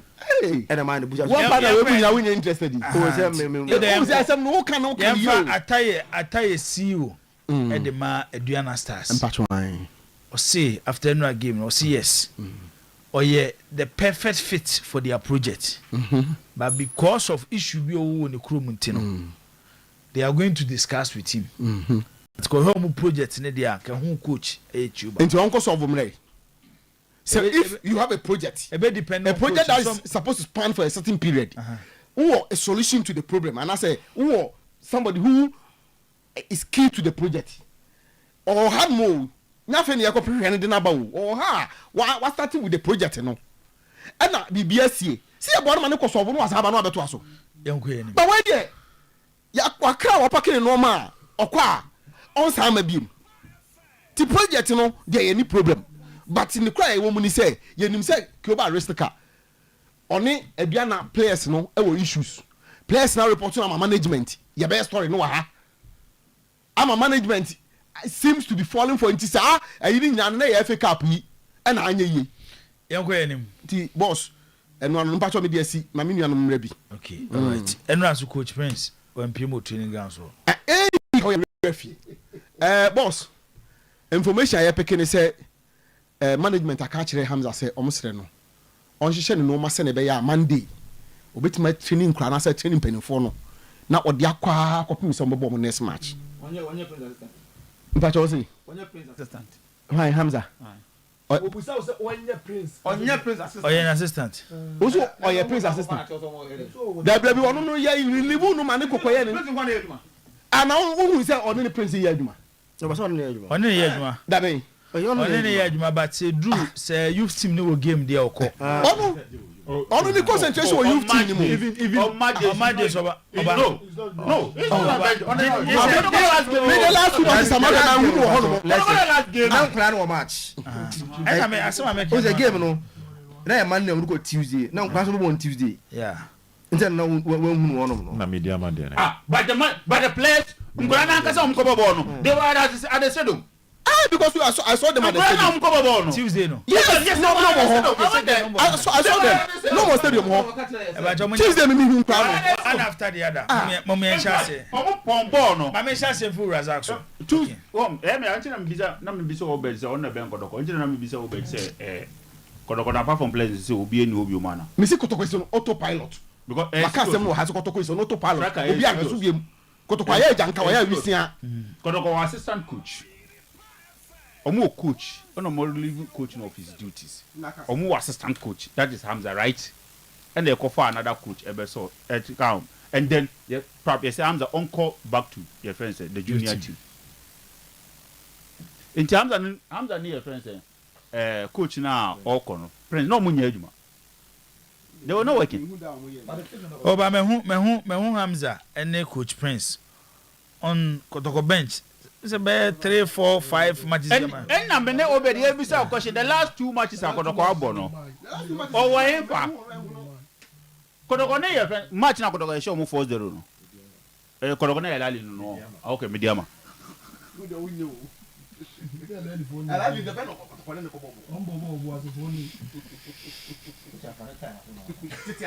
Right out to us. Sa match. That day na the 20 no more match and United no more match. David.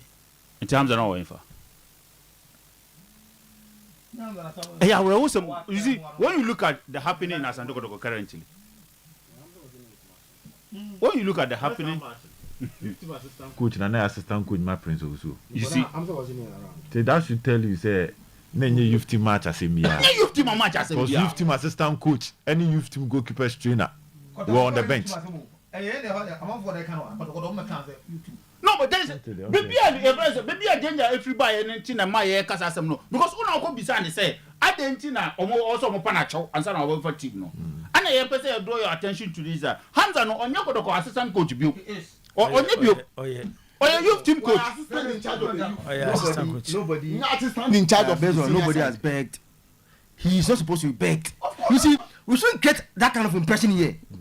Just get so because Hamza so he is their coach. Okay. At any point in time, he can be called upon to do anything. But it's my man look. I said. So what is it now? What is it? He answered the Juma Ben or the I want the bag and no side no should be taken out. Okay, who will go and beg him? For what reason? By who? How kind of logic is this? Bag there. Beg no. One find yourself in the same situation. Or how do you so hard? But I did the one can't chairman them. And who can't say one can't chairman them? You are right because Saturday there is all bedroom. And then the panel they are letting by any late. To be I'm school free them myself. With the motor crown. And to the Simona Bra. In a way, Hamza, now ye, Kotoko assistant coach, and the Unico youth team. It is a concentration on Dodo and youth team. And a drew point. A drew point to be. And after the year, Kotoko head coach free home. And the head coach and assistant. Ebeye. Head coach of the team. Say your Hamza, however, go Hamza. They say, baby, you do this so. Bebois, Coach Prince. And yes, oh my other team. What's your danger? Oh,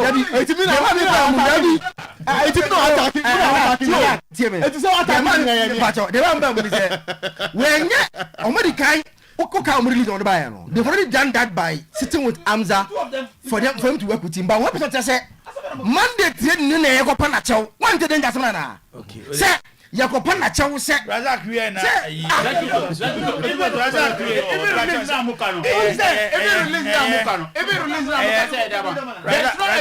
There's no evidence that say Hamza near your friend say coach na Prince Juma. There's no such evidence because there be 1 or 2 questions. Still yenya Razak address me. Why?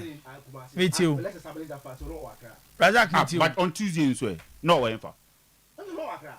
Tuesday when I catch him said Tuesday not because of under 24 no game nti. Razak. Omo nyina microphone off. Me na me can say me meet you. The happening in Kotoko na awosem. Go. Kotoko was the lowest stage probably in the history of this club. Kotoko is on autopilot. Kotoko was the lowest stage. Not even Tama. You're the late around from Como, Ekoyeku was under Kotoko. Not even that time. I was some power as Kotoko. It was the lowest, not even that time now. You were up on Como must be on SK do free training ground. Even that time, no, you better. Essen and ne Asantoko Kwayi. Because the issue was that now say must be on Mukoyeno, Mbe Kunu now. This is a The issue was that let's can any team. At that time, the issue was that let's can any team. Entin and Koroko was a situation no more. Entin the team Koroko TV Edimo Bison from Rokumas or TV Naira. At that time. But enne I can say striker in 3 years you will invest almost 10 million Ghana cedis in Asante Kotoko. 10 million Ghana cedis. Neither Kaniska 100 billion. 100 billion. In player pitches. In player pitches. In player pitches. Players in Kwa Kotokwato. In few minutes and from Razak chess. Yes. HSA a bear 10 million. 10 million Ghana cedis. If it's a MC by. The situation Kotoko. And with the lowest point. Decision making cry. A challenge. I was Santo Kotoko. When somebody say they are lazy, we say Yanka say. Omajuma Nebia, Ufus or Munye. Saka, the issue is this. Omono, nobody is attacking their personalities. May attack will be personality. But a Jumana yadi man is so ombeyeno. And wants some Nameka. And wants some Nameka. And to do stage now, me of Eka say, yes, and for a part of the blame of your friend is saying, born I born. Yes, Tenase. Et try say, you best. You be provoke na ya amponsa. Na ya chiche na maswan. Na ya chan to no swa for close to 1.5 years. E man situ no. E ma onya kodoko see you. But ofri onom pono. Next situation like this. Na nya sando kodoko. We are hypocritical people in this country. Very dishonest people in this country. And my social political activities, any sports, a do be a year. Hey, young woman, that's what I can. Yeah, yeah, account striker. Because Asante Kotoko pa striker, Asante Kotoko pa situation, Asante Kotoko woni. Because maybe na yeah accuse you Kwamichi say what 83 players in 3 seasons. 95% of the us yeah that's what you say. Yeah, IMC omoto close to 80 the same thing. Obi angave. Asante Kotoko. Yeah, both season a week. Kotoko best player of the season. Your both season in week no. Then the following day, Kotoko man the best player, right? The following day, see coaching so more than into uncle. Enough Morrison. No biachu bianca here. So coaching decision. No, I prefer Rocky Dawuni.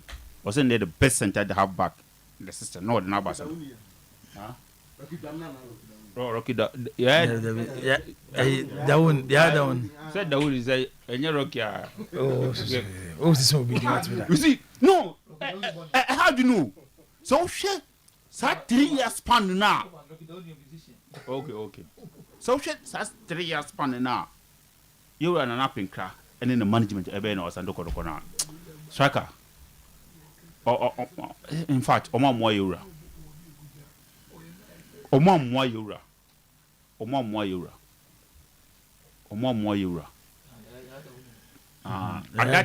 At that time, the coach was telling us he was the best centre back in the Division 1. Sanu Chantro. No coaching Chantro. No coaching Chantro. That's another thing to know. And then I say, so I can make an waha. I said the best thing I know for us is that Papa, ya could form 1 year or my money is our okay. I ain't say bosses in we are all free as and Samba. How are they going to replace him? Tama no muto Zakaria Hussein mu. Almost says Kaskanu boom. Go and get one best defender in the person of Razak Simpson, the Fanabra club. That's a Razak Simpson as in the help. What can I can? Oh, easy. Striker football sana Tio. Razak as I don't know who say from months on your friends say man Pierre call out no. I'm going to attempt defenders. I'm going to go for Pila by your friends saying Ajmendu and buy. You just go in and pick the quality one and bring it on board. And I guess I football bet. And now you can say impono. Ebianka nyame adum kodoka. Kodoka Razak Simpson. Ebianko bako walk up. Uncle Boss and Kodoka. Baggage football na you just baggage. But I say Ghana over a league in standard there. Say Razak Simpson is a career for saying it. Say difference anymore. No. Now you solo. Zakaria was almost losing his position. He was almost losing his position at your president. And I look at no contract na ending to numbers of ball won't be. And I'm ready. Saka, ready. Razak, mess up also be. I mean, call Siasia, Naminti, Captain Siasia. Da nema bi koso asante kotoko obani mejitu mu se by establish say he still coach Prince in my coach Prince in my said me can on person obeja to me can no na me say so the reason why coach Prince is at Kotoko no is because the board has told the management not to sack anybody, so management no say go mu rather that is the information. That is the information was Santo Kotoko name. Say the board catch the management and say omuntimi saki. Obiya. So the information say even the management no IMC chairman has gone to the board to tell them saying come on this period that we allow them to let the coach go. No more fix it the problem. Board is no. So I'm going to coach to the end of the season. No, the coach that coach would not to the end of the season, but not transfer the coach. Say, ya want to substitute this coach. You this is dia do no any. Dia do no. Dia say we. But there should be life because Kotoko dey air corner. Am Kotoko the laughing stock. And nay obi e kan say about Kotoko. It seems negative. Obi asem wo kan bia, et asem no kwa na yakofa dia ba. Now is there any positive to talk about? All right here. So I don't board no. Inform Nancy form. For how long no person here must dey we so? What about the table season no? Then you get it out of hand. Maba ya name mba no some media come take charge, but so if you tell the management or say they cannot sack a coach who are supporters are agitated, supporters are aggrieved, wanting to see the back of the coach, and they management no ending there somewhere. Don't you know the Asafu Duku said my air no. They are doing that to buy time. But it's a look at Razak. So me free car said the problem. Who said the problem no was time aboard no buy no. Not necessarily the board no problem. But another hey Razak. Ni papa don't know. Esrewa we dey ama I don't know papacho. The whole thing at some no. I stand still you know that is told. Anyway, President left him I am Prince and then announcement back. Aka just 4 matches to end the season. As we sit here, Kotoko League no muntimi nje. Of course. Kotoko munku relegation. That is why the board. So why do you want to appoint a coach? Now the Kotoko dey gumo. Say to Asako. No. Obi as a coach no Kotoko because to bring a certain level of respect, a certain level of stability, certain level of I be what too many moments of surprise me who said. But something is happening. But Kotoko go technical director. It should stop him. Kotoko thank God. I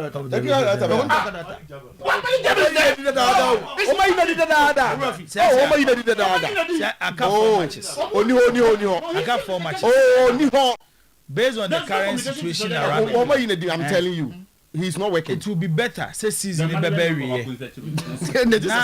board never form management. One thing we should know is say the board is not coming in to run day-to-day activities of the club. That is true. They will bring in a management. asat ne ya yete ya yekasai there is an IMC a mo hwe nwoma so e wo kotoko so te me kina say aka 4 games to go coach na wo kofa na ba no ebi kwa coach we need the plans of the next management nim agena so wo kofa coach aba na kwa yedai ina so wo kofa coach am na bo the problem is that kotoko na say Hamza beti am bo 4 matches no so what no mun kan say obo say Prince you Hamza take charge but say bi odo announcement alone it will be okay but say bi o mo ko no man go ka say ye pese yi ye ma we tran channel assistant okay ya nka no na say board no e follow the mother board no statement mo omonye dey statement mo oh okay then let the assistant Hamza no take charge but say dey ko so ogodo that's the problem o because dey ko so a Prince ko any who power na say who created it what I say is that board no e ba ye no who created it baby to me one no I tell you it's not helping matters no check it's not helping matters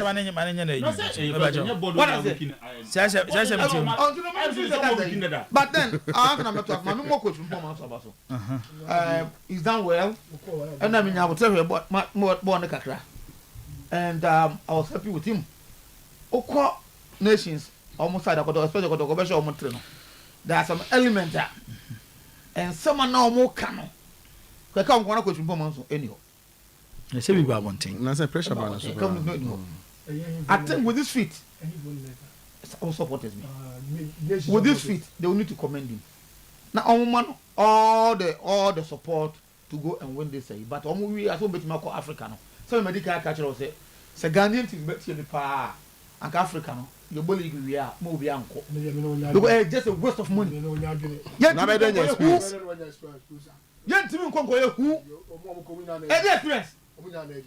experience na wan kwa be don experience be start Mali start here ade na who is from the onset about your mama na so yes the fit no no I it was good what happens to Diana and Chuba there's a lot of issues happen me say bo mo na kwa me jitu be say for bro ni coach na be we season no wa timi am wan league cap wan timi am fo anye na sika utua say o man ko David nyesa na ka no maybe there's a project on here if football goes beyond her I understand it depends on where the club ni project do maybe there's a project obufu say oh your be ya ma so if that's the case yeah but nyesa pa na say oh head based on results any achievement in the year that's a bro ni coach ba now we ska utu omo dollar so they be am catch obi okuta from America okuta dollar any me am wo Ghana me say me pay $100 the okuta America $100 if you do $100 but no dey does the same media or no dey no me dey me tia more say on dey no because me the city and e dollar me chase come more $100 direct che ba mo dey sana akwa ye Mate captain that's samba issue no me free say danger trouble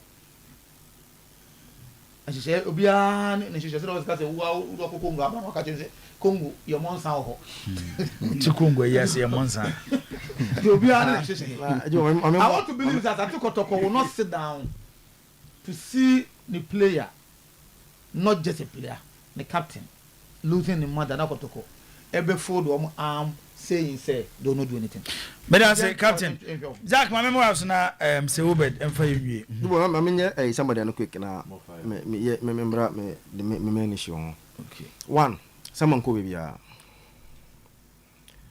someone uncle or Ghana uncle bibia so Ghana like he hasn't traveled bibia so Ghana no be too kwan and him say want to say airport not to Ghana be on two kwan baby on airport so o wa Accra o be too kwan akọ maame again at no point na samba asokotoko yida onzo mo yi na ede na kotoko be announcement no ba so na me me ba na owu ye no so mo yi be ye no nhihye de owu ye mpo no kotoko ehum social media eno omo frɛ no tieniye kotoko saw the news in the social media ena kotoko frɛ no say this is what they've heard eno confirm say na sanity eno mo yes post we after that kotoko twɛn sɛ nka ɔde ɛho hyehyɛ ɛbɛma ɔmo sɛ ebianka ɛyie ne ɛbɛn de sie ne sei he has never ever told them anything about ɛyie ɛna ɔmo so musa no na you there obi pɛpɛ ewu a ɛyɛ wasɛm aka ne baafo de ne sisusu o ɛwɔ yin fa sɛ kyɛ sɛ kɔtɔkɔ nim ɛyie ne ho hyehyɛ bia ana wo kan kyerɛ na sorry sɛ obi me bibi ewu na me man kan kyerɛ wa wo na wo buza me na me nim sɛ captain no wasɛm na kan ya doubt sɛ obi papa ewu ana sɛ mama ewu na on be see we here do go ask him yes I'm and it is the fact ask all the someone do come from boy me say wasi obi aye and so wa mo bi say never eye kotoko mom ne ko bisa and my body two people me I know they called him and any din komo any din komo kama akoto and an apenkra at least any din komo and o me bia again and they say na bia samba no hia kotoko fo na yi na etu hwe mpa oji 2 weeks bi uka say wamo oji 2 weeks bi time na wamo friend we no man 2 weeks da bi ba ko de na one of the into man 2 weeks say onya bote na on relax it na mo fi say sa time no mpo na at least obama mo yi but never it on record he has not told kotoko anything about obi ewu na ye share na kotoko enfie no I think say ye ma kotoko di no kakra on that part ko mo nye bone bia diwo I know your information. Oh, then and I trust this also. And because she see abona a producer, and he has virtually offer akwa the same as I mean now say like asema mo ka no. Ba obekwa yi. Omo and say and obekwa and the omo nya we because on like he hasn't on can't be so come be o ko anim no yeah me say etiro Zach so microphone off to because you see ebia na boy no I'm making the mind say me come baby intimi I don't need them in my anything okay because so all to kwan and I be extremely difficult so boy be free chroma system ko kongo abra. But I say Samba, minim say Ghana teams omo the passport be work to for. I tell almost onko baby and onko baby so. Okay. Like in case of so all to call next one. Jibo. Zach. I dey be accept and say me and them can say I'll repeat it. The timing of the announcement of the board no. It has turned to be a negative effect on the club. It was supposed to be positive. Okay, I say there was one program I say maybe them feel like Munchana season end. But unka omunya sheni na knowing say you are taking over. Na omunya omu see woni bibia don bibia na we mo odo we mun konwie. But Ober also argument was that if they come ombe wo ma ombe hu de akonyina na omkomo de den na omo de wie. Eti the idea was good but it has turned to be bad because one Luka said we jina o mu jina ha ena o mu jina board jina na MC jina ha yes because one the MC have not a board no say they were supposed to be closer and get involved in what is happening. Yes, BBC says say we didn't have so many closer. Oh, them say you are taking charge. IMC no. But it was also stated in the letter said the IMC will be part of running. Yeah, so they are part. The board no, as at this stage, their management is the IMC. Yeah, their management is the IMC. So behave sir. Their management is the IMC. Yes, it's the day-to-day running of the club is in the hands of the IMC. Yes, but you see, they can't take any decision without resource to the board. Yeah, but and today, if you have followed the happenings, everything is in disarray. Now, guys, I get to be about Joko season way. A court disarray a time about the buy. No, Joe, if no more him, Joe, if what for me, you know, and yet critic to the board. No, I'm not saying that. They may the decision to allow them to come now omo me ya hwi no you see because one thing I mean say one area kotoko ye the board eba omo ye sikasem to give the management money to run the club. Menye sure say IMC beti aka say board by omo musika to run the club. And omo musika to run the club. Maybe not all. Not but all. The most important one is salary in there. There's no issue there. The hen fan omo farmer omo. In Africa. I didn't know farmer omo. What's it there? Operation for day. League there. League there. Now when I say board no more management operation. Who is saying that? No. That one wasn't given. That one there. No, that Jack, one wasn't given. for the young. That one wasn't given. Yeah, guys, you come and you might be busy. IMC no musa any operation. But season that boy we season has ended. And it isn't now. So I should know what the season has ended. Time season is starting. There's kind of problems. Yes, there's kind of problems. It's a different issue, but so when I saw a match budget move and I saw much we should not even avail our mind there because already not the money IMC has already created their own problem and signed a body. But the league they were in the race.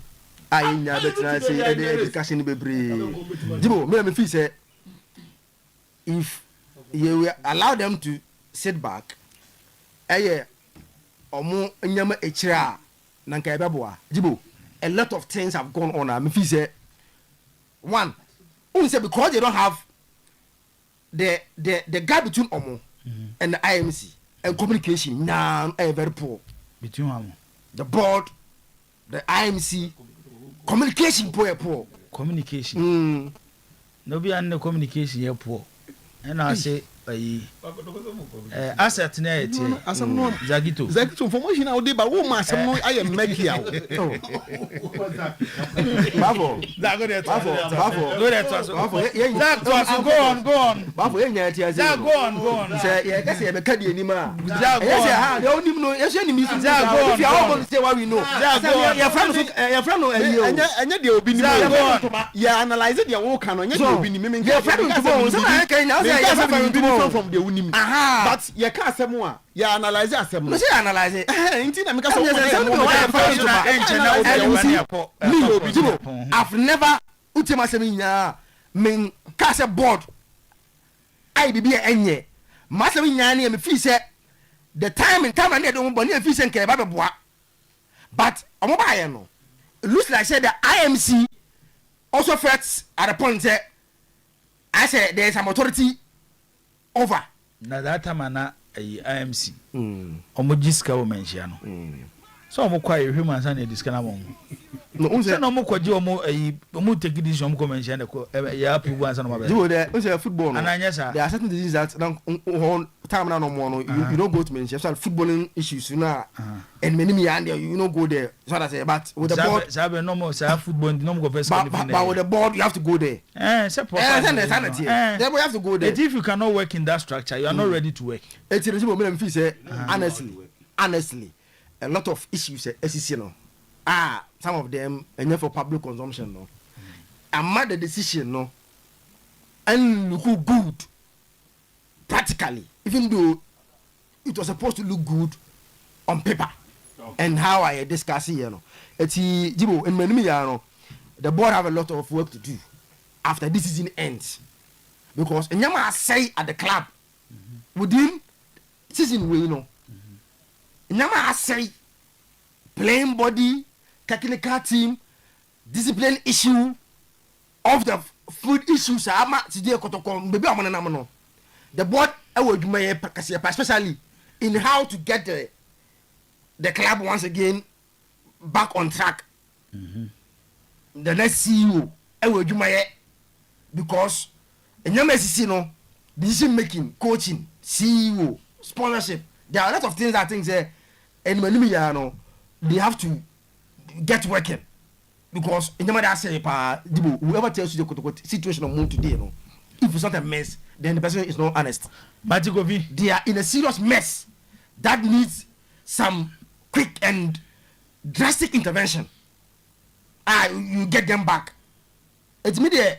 Yes, the board is doing their part in terms of Sikasem. There's no problem. Yentise obia aketua akem. Yentise obia ye. Nansen last 2 weeks Shaibu surgery. ACL last week. Next meaning confirm here. Boy, Lodamwa. Amaye. Where the no air to so how the date team. Amaye no. Internet it was in that order. Express everything. In terms of Sikasem, Mate Al Hassan Said Kofi Zakito, the Jeep man. Boss, coach there, head coach APA, head coach Etu Kwai, head coach Eddie Red Carda, or the plan Emma assistant coach. So if Prince Owusu AJ permission, send your court can say, yeah, dear. Yawada no ena me nyane ntie se coach no wapie a wamba amane eno ne de memete ene ye be story ne se coach no oko no wamba amane ene ye nyane ntie se team manager eno mo start train wada koja achi no free Hamza se we obi ha no omra na se mo yes omra na coach bia ni ho okay, 2 years. Inti se coach ne kono. Hamza an assistant. Say so bo Hamza mane se me kona plan we na yeto. If na only the coach we nam dey to. Sa enti e be Tuesday. Because team na could break. After the team can come mo break o. E na kasa be mu. The team no ni match weekend. E na next week so mo ni match. Inti be Hamza for the first 3 days, you know. Thursday, Friday, Saturday. The next 3 weeks. Good. That Thursday, Friday, Saturday, no. And you omunya physicals. Monday, and you omunya we yes, ana head coach. Eso jato o ma assistant. The question back we be say say. The Prince Owusu ja training program eto ho Edma Hamza. Hamza yusu ana. Because clearly the answer to that question is no. Enti official dom the statement ba na kending. Ti ebeje the lawyers afudu kudi tum no. But the point that we are making is that internally there are issues and they need to resolve it. If we are young, means what to say statement will be that 99 good plus 1 bad is equal to a bad person. Means what is asem na obi betima ye papa sa bone ba ko obeye no ye be gina so aka ni nyina che papa na obeye. IMC na ba be serve kotoko e konfie miensa jibo. So man to two omunioma yi no ma wie ye no o man guide no anhyehya wa ha ebe wie no na nkoma amanfo be dia fa IMC ni nyina ba ye bone. And it can go a long way to affect the personalities in other places. This is kotoko ne ha se djuma se wo be ye na kwan a obefa so akono anye kwan pa eye den kwan pa ni bi betimi ayode wo de obeti ase no akoka mo be bra wo kona amode mo tesen enu timi kura eja ska bi to achitafo ni trim ema anytime ye bobo odin bia first comment na beba no enye papa. And we are talking about supporters omo numbers yenim to ochinebos wakwa akugina baby ye bo odi o sa papa no ebi wadwuma pa waye wo kotokone baby bebre ni nyina no mo se bone ketua bi in the last 2 months no na kata ni nyina so afi na wo personality no in other activities a person okoye de ball bra no na ba affect no enti structure na clear. First IMC ekomensia kwajiska enemoko board hokojiska. Therefore, the management of the club is still in the hands of the IMC with guidance from the board. Now, ni person ye tienye, ye would be a friend the honeymoon period. Board no, umpo. Sabre till the end of the season. They still have their goodwill intact. They are going to enjoy the honeymoon. But the IMC needs a liberty, no. And no claiming na IMC, the first season, over second season. Issue ba say players are stubborn. Amount 40 as so mo mpamo mo. Onim say nke ye ne. A kometwa mo third season na nkomo be ya. Kama for be sorry eti omo. Because ometwa mo honeymoon period na wie. It's more the reality stage and maintaining your dignity stage. E wono mo. Omo din ho bambo bre no meduru no.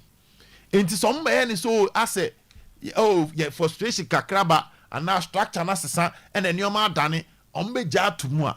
I am telling you say teams no kotoko ba boaches no. Majority of them are relegation teams. Dreams a pre-relegation. Obe here 3 points den. Bechemo pre-relegation here. Swedro pre-relegation here. Nipa wari wom 11 wonders. And it will be a disaster. Says our teams will be kotoko. Ebesha kotoko. Inti e momo mfane say asiye kobi debi. They must protect their dignity. Last time Florentino Perez called Madrid dressing room after the champion, the catcher almost said, matches na kano ewo league no. Sienti min jimpa ye because they have a game against Barcelona. At least munkwasha basa ni maintain your dignity. Sa ni enfe season no. Enti kotoko.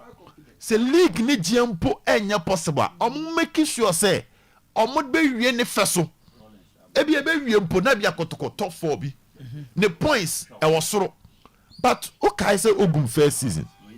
Kotoko recorded the highest defeat on the career mo season mo. Ogum season no.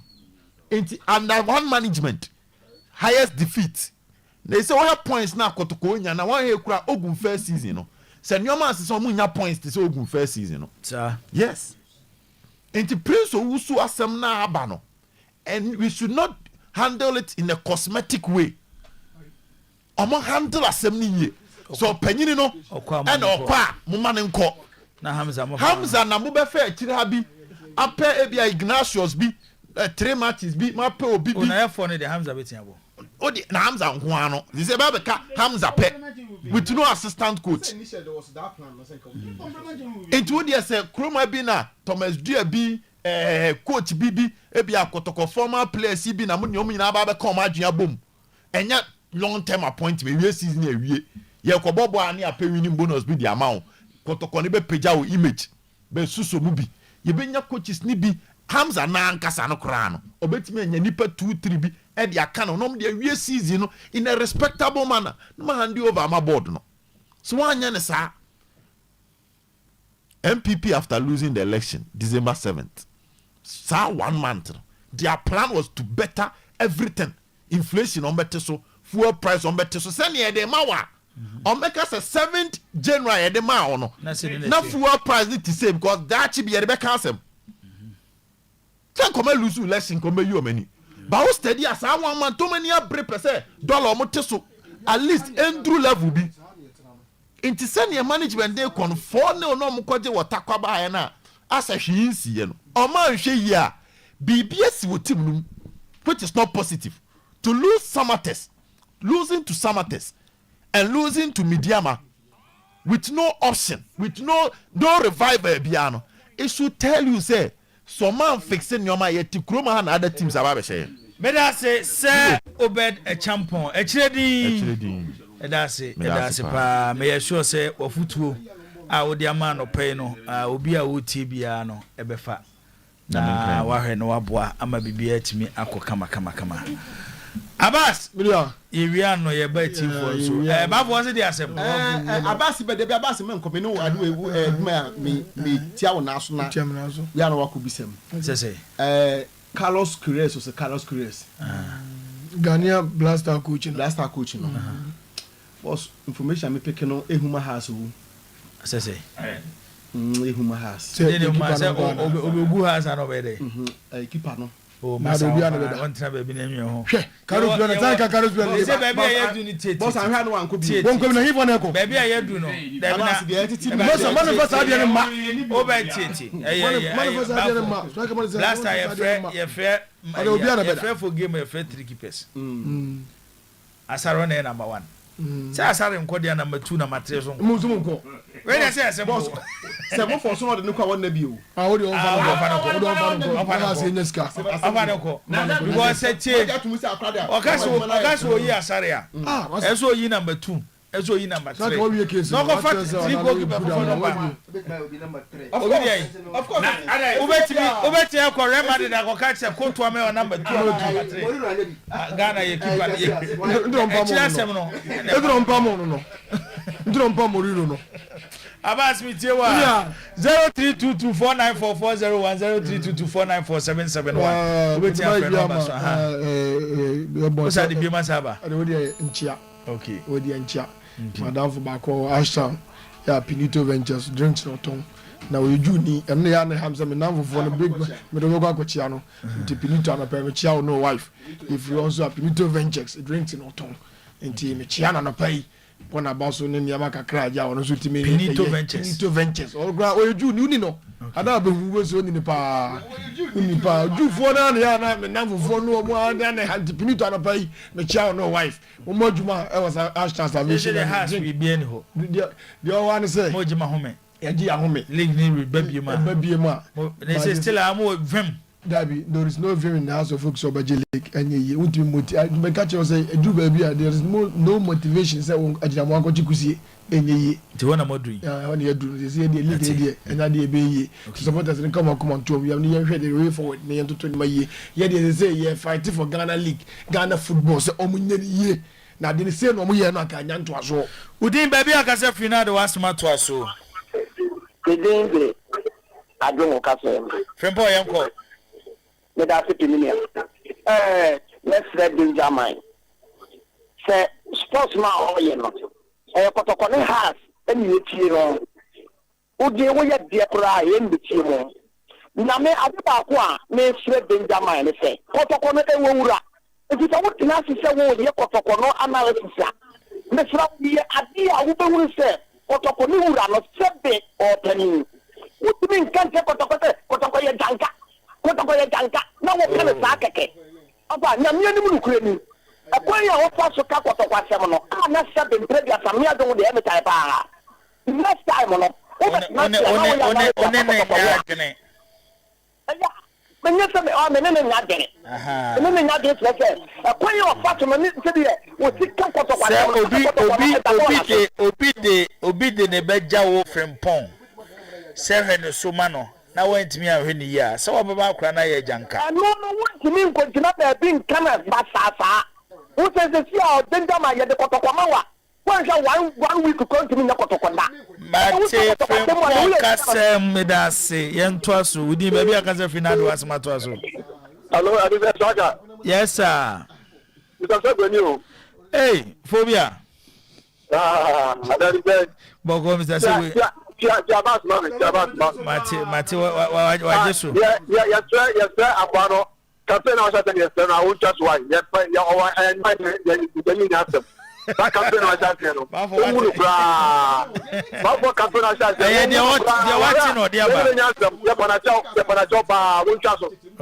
the okay.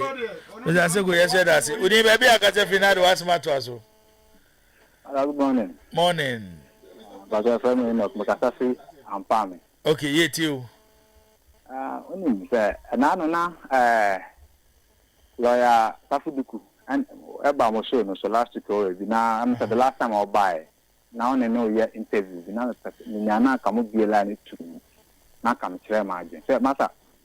I tell you all I am be our Kotokone house. No share my leg no ego. Now who can the right thing actually lawyer Tafuduku.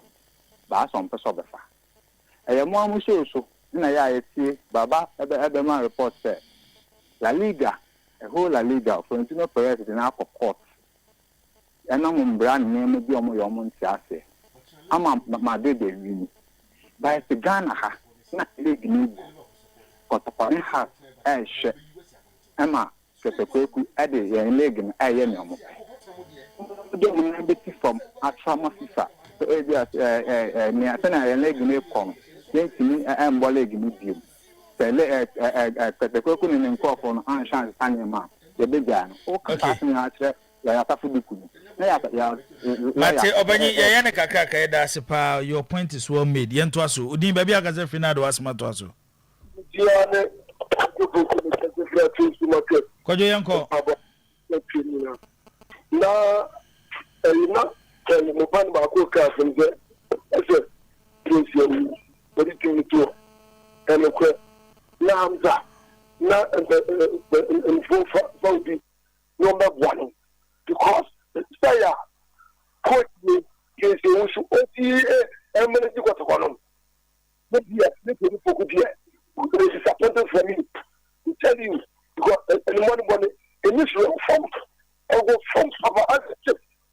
to America. Now they say from now Chinuma and you to me also. Put your cry Diama. Put your animal Diama. Okay. Yada se kwajo yada se pa. Udi maybe akaza final was matwaso. Hello. Oh, went me enyina so. Yem fadi otwa to na yen sori so. Udi maybe akaza final was matwaso. Radina singe enkama safia ho ade. And somehow Amos Ezos Spice specialist. About Papa and somehow. And some dey be ha. Na yen ka che brasta coach na waba no.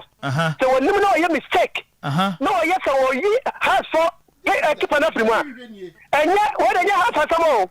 And yet, what to say, ABSB. Yea, the Bassamo, and yes, a potto.